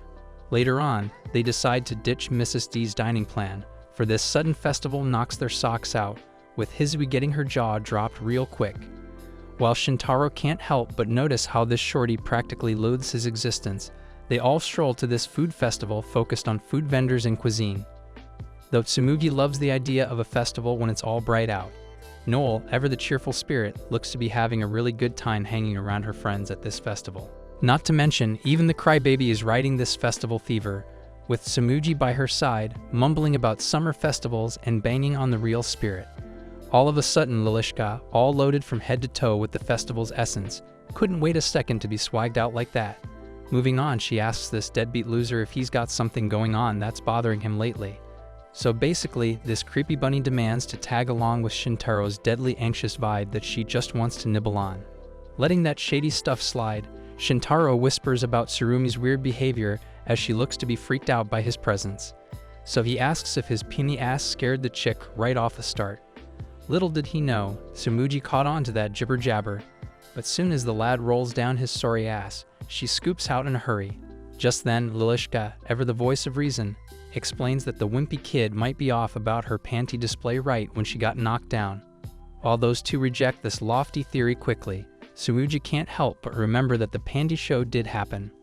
On the other hand, Blondie is hit by the nostalgia of Shintaro peeping into her spot too, while the lad blabbers about not seeing anything of anyone. But Tsumugi can't help but notice that the moron's bickering pleas are pushing that shy chick back into the corner. Thus, Tsumugi, like a true lifesaver, weighs in to take this deadbeat bunch to grab a bite and asks them to split up real quick. So basically, Blondie, without wasting another second, steals Shintaro off the menu all for herself, while Tsumugi tags along. After that, Lilishka and crybaby Hizui run down the lane, enjoying the beautiful display of candies and delicious treats. Unleashing her evil eye, she gives out a hardcore gun pose and almost hits a teddy bear. Talk about this wild embarrassment. On the other hand, these cuties are on the run to devour any delicious treat in their sight. Leaving those chicks on the ham run, this simpleton is off to buy a treat for himself. Thus, he comes to a halt at this new chilled cucumber treat, but unknowingly, Shirumi hops to the same stall. Just then, the lad freaks the crap out of this clumsy bum, asking if she would like one as well, and this ugly loser stunned her weak-ass soul. Ignoring her whimpering cry, this simpleton orders for 2 right away and hands her one, leaving her sight so she could breathe in peace. Suddenly, Hizui calls out to him, saying he got it all wrong, but luck is not on her side, as those chicks catch up to them real fast. While she hears these dimwits rambling about something, Hizui casually bites down her chilly treat in silence. When the sun goes down, they all whine about being a little too full, but Blondie just doesn't want to quit this fun ride. However, Shintaro, ever the voice of reason, suggests they better hit home before it gets all dark. Not to mention, the lad never thought his clumsy bum could even have a fun time at a summer festival or land such a great bunch before school. so the lad plans on coming back with Tawa sometime, as he bets that chick would love that. With Lilishka's cringy speech at the side, Shintaro notices this crazy chick is about to jump off the bridge, but the lad catches up to her only to fall down himself. That moron recalls the fact that a freaky chick can fly off for some reason, and his pesky bum couldn't remember that quickly. Without wasting a damn breath, Shirumi jumps down to save that deadbeat loser from that dark depth of the water underneath this bridge. After thanking this crybaby for saving this ugly loser, Shirumi musters up enough courage to explain how she has a hard time talking to boys. On the verge of tears, she gives off 1,000 apologies for making this lad feel awkward throughout the day. However, Shintaro, ever the cheerful spirit, apologizes for making this shorty that uncomfortable right off the bat. Suddenly, Shirumi's head starts glowing like she is a walking talking tube light. Not only that, there is a green shell thingy latching on her back as well, which is enough to freak everyone out. And that's when these dimwits realize they got a Kappa in their group. Lilishka never thought her sweet Kappa could bust out that fast. Well, for some reason she mumbles about cucumbers triggering her form if she comes into contact with water after that. Though that dumbass blames himself for buying this girl a chili cucumber. With all that out, she even tells these nobodies about this cute Kappa's grandpa running the whole of Japan secretly. Just then, Shirumi cripples in anxiety. And that's when Blondie assures the little girl of accepting her this way, and never snitching on her poor soul. Moving on, Shintaro can't wait for Tawa to hear this Kappa discovery story, so he rushes in to get his angel. Later, Tawa is totally bouncing off with excitement on running into a vampire first and then a Kappa. However, our girl is hitting on too strong for this crybaby. While the moon sets the stage for the night, Shintaro goes on with his work jibber-jabber at home to entertain Tawa. At the same time, he can't help asking this angel if she can ever get angry at something. Right then, this dimwit demands to know if he ever got on her nerves, while Tawa slams some sense into him after assuring him of no bad blood between them. Well, on the topic of Tawa as an angel that can't get angry, there is this angel, Shu, who definitely has a short-circuited brain that fuses a lot. With Tawa-chan's special miso soup with lots of veggies, she gives a bite to Shintaro with her sweet, soft hands. However, this moron, ever the shy bunny, couldn't help taking the plate off of her hands, thanking her for this delicious treat, and this way, this ugly loser made our girl feel super awkward. Although his head is rumbling with all these great thoughts about Tawa being a literal angel, even he can't get what his deal is with the runaway girl. Afterward, as the first term checks off, Blondie takes the other two on a new sweet shop hunting spree. While Tawa packing some green onions, she is out on her usual stroll to grab some groceries. That's when this cute chick spots Shintaro having a fun time with the ladies. Just then, Tawa sees Blondie giving Shintaro an ice cream bite with her own hands, and it makes her heart flutter too hard. With her adorable pout, her cheeks are burning hot red, and that's when she realizes she is having this huffy-puffy feeling. On the other hand, Shintaro is letting Blondie know her place, as he tells Noel that he can eat by himself.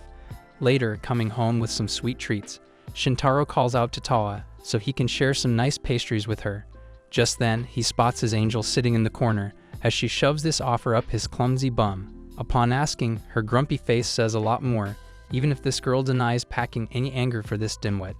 Brushing that aside, this girl is having a hard time hiding her hot red face, realizing this is her first time feeling jealousy.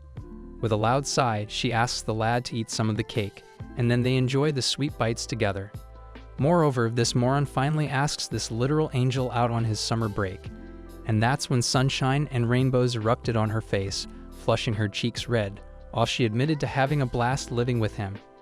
While Noel is busy streaming some cringy shows, she is thinking about her promise to make her mommy super happy after making 100 friends.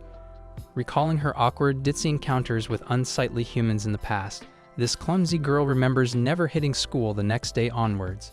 Letting that go, this sparkling spirit thinks that now, she goes to school, works part-time, and even got a friend, Shintaro, who definitely is worth more than 100 friends. Thus, Blondie decides to surprise Shintaro at work tomorrow and ask the lad out for a movie. Back at Fancy, ignoring her old rusty boss's gratings, she runs past him to meet Shintaro, and this chick catches him off guard. Just then, these four cubies smush on this table, cornered with a pile of sweets and smoothies, wondering what is going on with Izumi, while Blondie is stopped in her tracks, as this girl didn't see that coming. Though Tawa mutters about having Shintaro's forever free pass to this place, Lilishka simply mentions checking this place out with Tsurumi. Following them, the brunette beauty couldn't land a better excuse than checking out their cola drinks. However, this pervy boss wonders how many cute chicks this ugly loser wants in his so-called harem. Aside from that, Blondie checks if his shift is done, as she talks about taking him out for a movie together. But sadly, this deadbeat loser pours water on her sweet plans by telling how he has to cover this shift until 6. With a gloomy cloud wrapping around her soul, she explains that this movie got the last screening at 3:30 p.m. only, and that left the lad speechless. Aside from that loser, this movie talk got the ladies all hooked up so fast, leaving Tawa all in the dog. Thus, Shintaro explains how this all means she can catch a movie in the cinema on a crazy big screen. And that lightens up this sweet angel's halo head. Upon asking, Tawa mutters about binging a bunch of movies in heaven as well, but a cinema looks to be a new thing. While Blondie's mood slides under a cloud, she finds this all utterly meaningless with her friend, Shintaro, not even around. Stuffing in all the instructions in Tawa's wacky brain, Blondie looks like a real mess, who is having a tough time talking to any girl here. Later on, Tawa bites down the delicious churro beside Tsurumi. Blondie doesn't want this life-sized bucket of popcorn. Just then, Tsurugi demands to share this huge bucket with her, and she jumps right on it. With the movie starting, Tawa holds Noel's hands nervously. As the movie goes on, it all settles down. Later on, these gorgeous ladies had a blast seeing this amazing movie with such hardcore visuals. Though Blondie can't quit her whimper about catching this movie with Shintaro. Just then, Lilishka decides to stream this movie in the club with Shintaro, and Blondie and Tsurugi bounce off to express this to be a great idea. With all this movie talk, Noel is sulking in deep sadness and just wants this to end and catch up with Shintaro real fast. When Tsurumi mentions that Kitty is a little too talkative, just then, this blonde chick recalls noticing that part too. Without wasting another breath, Blonde points at the tanning salon part, to which Tsurumi confirms it to be Sister's lines. And that riles her up, so she asks if the veggie scene is there to cover up the explosion of the climax. So basically, this bunch can't stop blabbering about this awesome movie, so they find a spot to share the details. Moving along, Noel, ever the cheerful spirit, just gets that she can even have a blast without Shintaro too. Suddenly, Tawa thanks her a ton for letting her have the first cinematic experience of her life. Tsurugi says that she might have not caught this amazing movie without her, and the bunny girl alongside Kappa feels the same way. Feeling ashamed of being so jealous of these chicks, she craves to change this part of herself by thanking them all even if they are Shintaro's buddies. All of a sudden, their jaw drops to the floor real quick as they get the handle of this situation by reminding this dumbhead that she is their friend too. But Tsurugi went ballistic at this dumb Blondie for not thinking they were friends, even after spending time at the festival and club.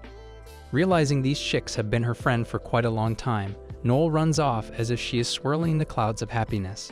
Thus, this blonde chick bets it all thanks to Shintaro and no one else.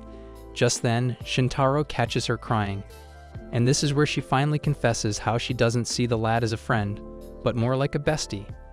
A second later, everyone catches up to them, so Shintaro asks Noel to come join up for a fun evening. At night, with the AC broken down, these two are having a tough time dealing with this deadly summer heat. Peeping at her silky skin, this hot red loser decides to hang out on the balcony. Suddenly, Lilishka spooks the hell out of him, delivering a summer camp invitation and begging this clumsy bum to join with Tawa. Knowing that it is fully air-conditioned, they sign off rather quickly. The very next day, Shintaro and her literal angel Tawa find themselves before this huge building, shining off light like a giant crystal. So these two are here for the summer camp invitation for a one-night, two-day stay at Hizui's family vacation home. Upon asking, this lost loser checks out the address, but the security guard recognizes these bums right away, so she shows them the way. Little did they know that Kappa took take you to the location pretty seriously. While Hizui welcomes them right off the bat, the ladies are still whacked out by the helicopter ride. Not to mention, Tsurugi notices Tsurumi Enterprise is in Hizui's name as one of Japan's big four conglomerates.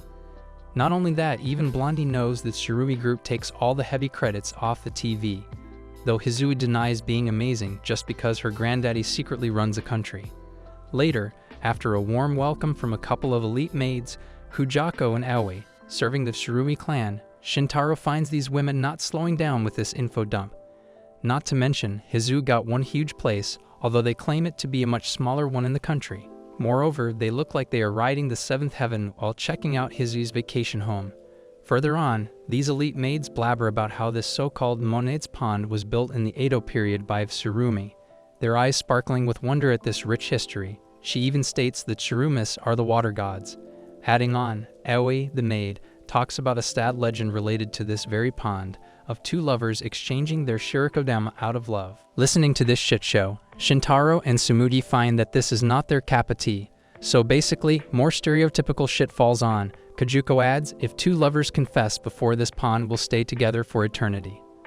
Upon asking what this shirikodama thing is, the maids now regret shoving this stuff out, as they explain it to be stuffed in one's bottom. With no more questions asked, Lilishka starts the occult club summer camp in the drawing room, just to declare an important event tonight after dinner. The meeting adjourned, and she let these birds run free until then. Coming next, the maids plan on sumo wrestling as a fun activity, catching the lads off guard.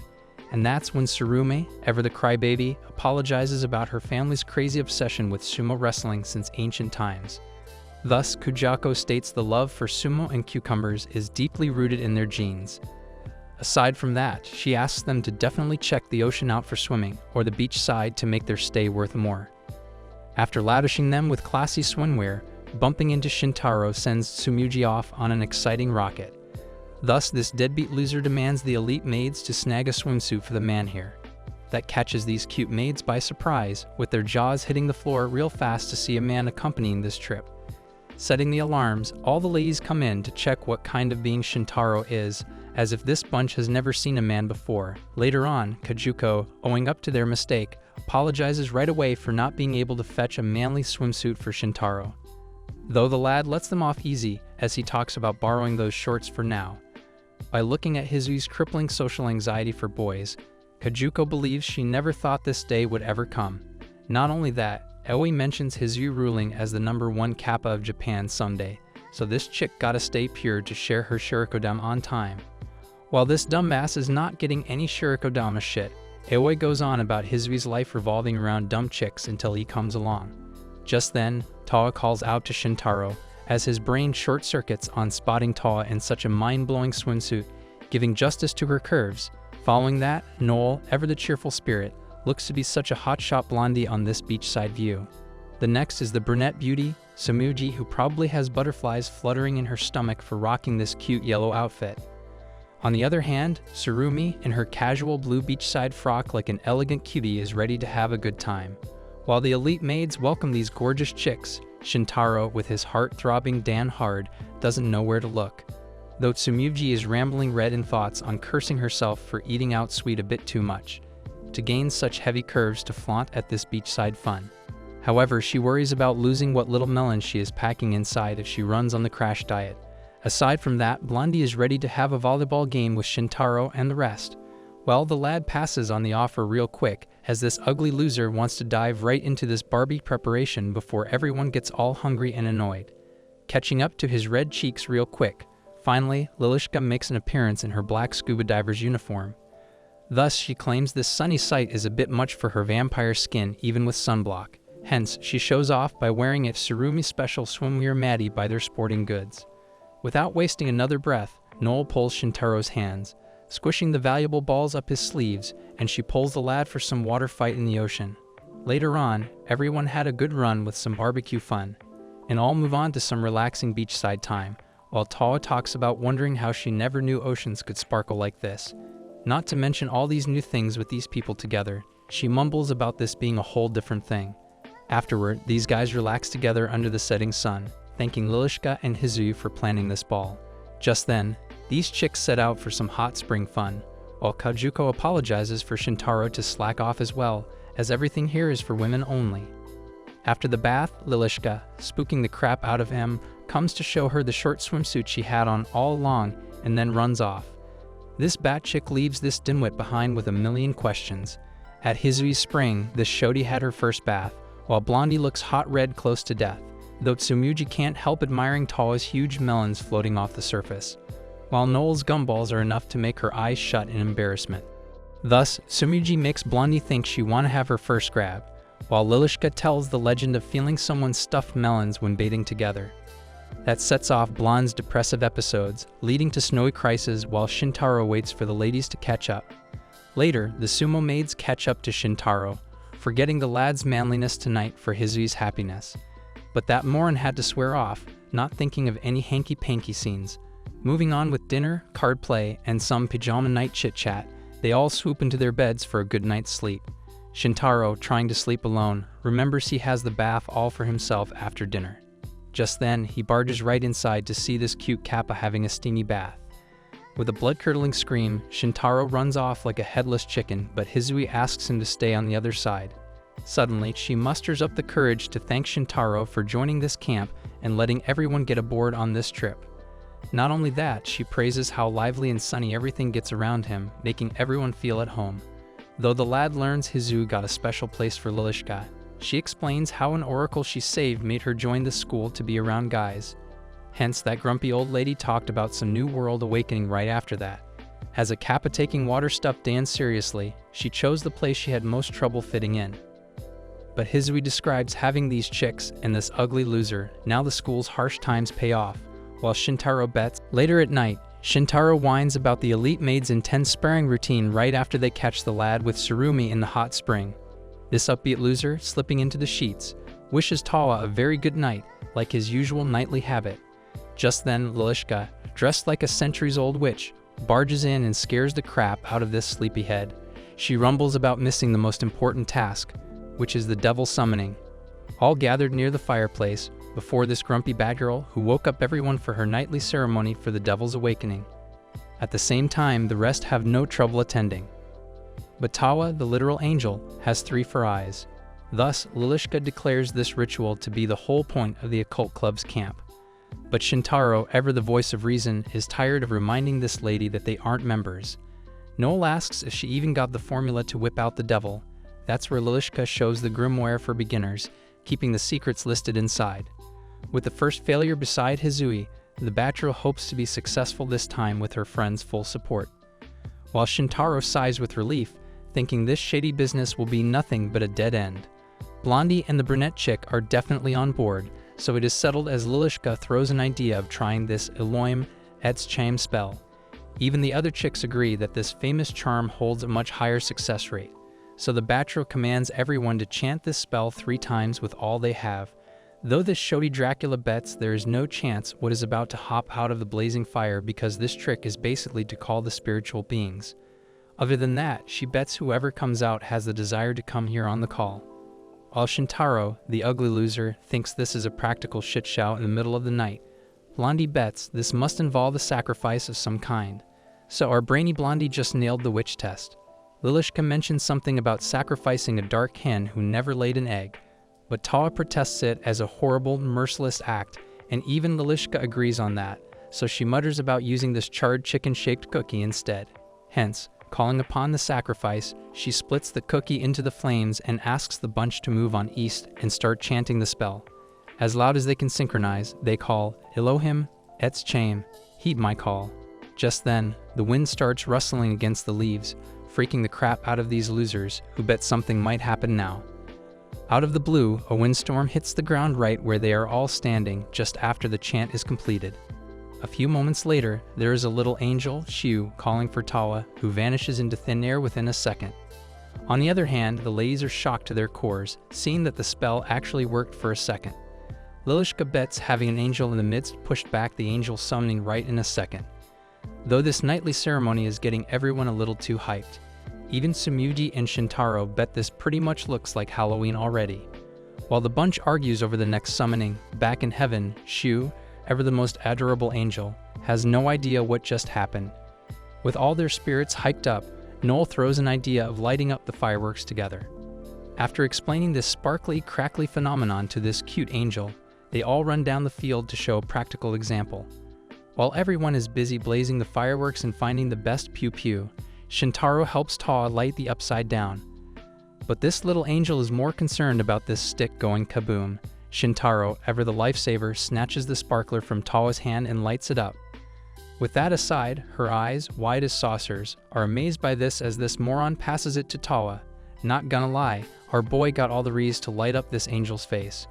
For a moment, this feathery chick watches the sparkler in wonder, amazed by the beauty of the fireworks beside Shintaro. At the same time, this brunette chick is jealous of those two getting all lovey-dovey. Just then, Noel demands Shintaro's help, teaching this dumbhead how to light the sparkler. However, the lad asks if these two always call each other by their first names. Thus, Blondie mentions copying his style on this one. Hence, Blondie asks Tsumugi and Shintaro to finally hop onto the first name basis. But when Tsumugi musters up the courage to call this dumbass by his first name, Shintaro bets he likes things as they are, and that just breaks Brunette Beauty's little heart. Even then, Tsumugi settles with how much closer they are for now. The next day, Tawa is pretty amped up about the Skytree adventure. However, Tawa bets the best part is hanging with Shintaro all day. And that just melts the lad right there. Just then, these two spots the tallest broadcasting tower in the world, believing this to be no less than majestic. Upon asking, Shintaro, ever the lovable goofball, describes this building as the transmitter of those shows on TV she loves all the way from here. Moving on, they decide to hit the observatory, which is no less than the shopping mall Tawa had been to last time. Spotting the field flooded with yukatas, Shintaro, the sharpest tool in the shed, points at the kimono rentals right ahead. Out of the blue, Shintaro asks the white lady if she would like to try a yukata for him. A few minutes later, seeing this literal angel beauty wrapped in a kimono got Shintaro's eyes bulging out in surprise. The lad is having a live stroke, describing how tall looks in this. Finally telling her how cute she looks, these two stroll outside, with all the chatter of bystanders slipping by his ears, mumbling how pretty this chick looks.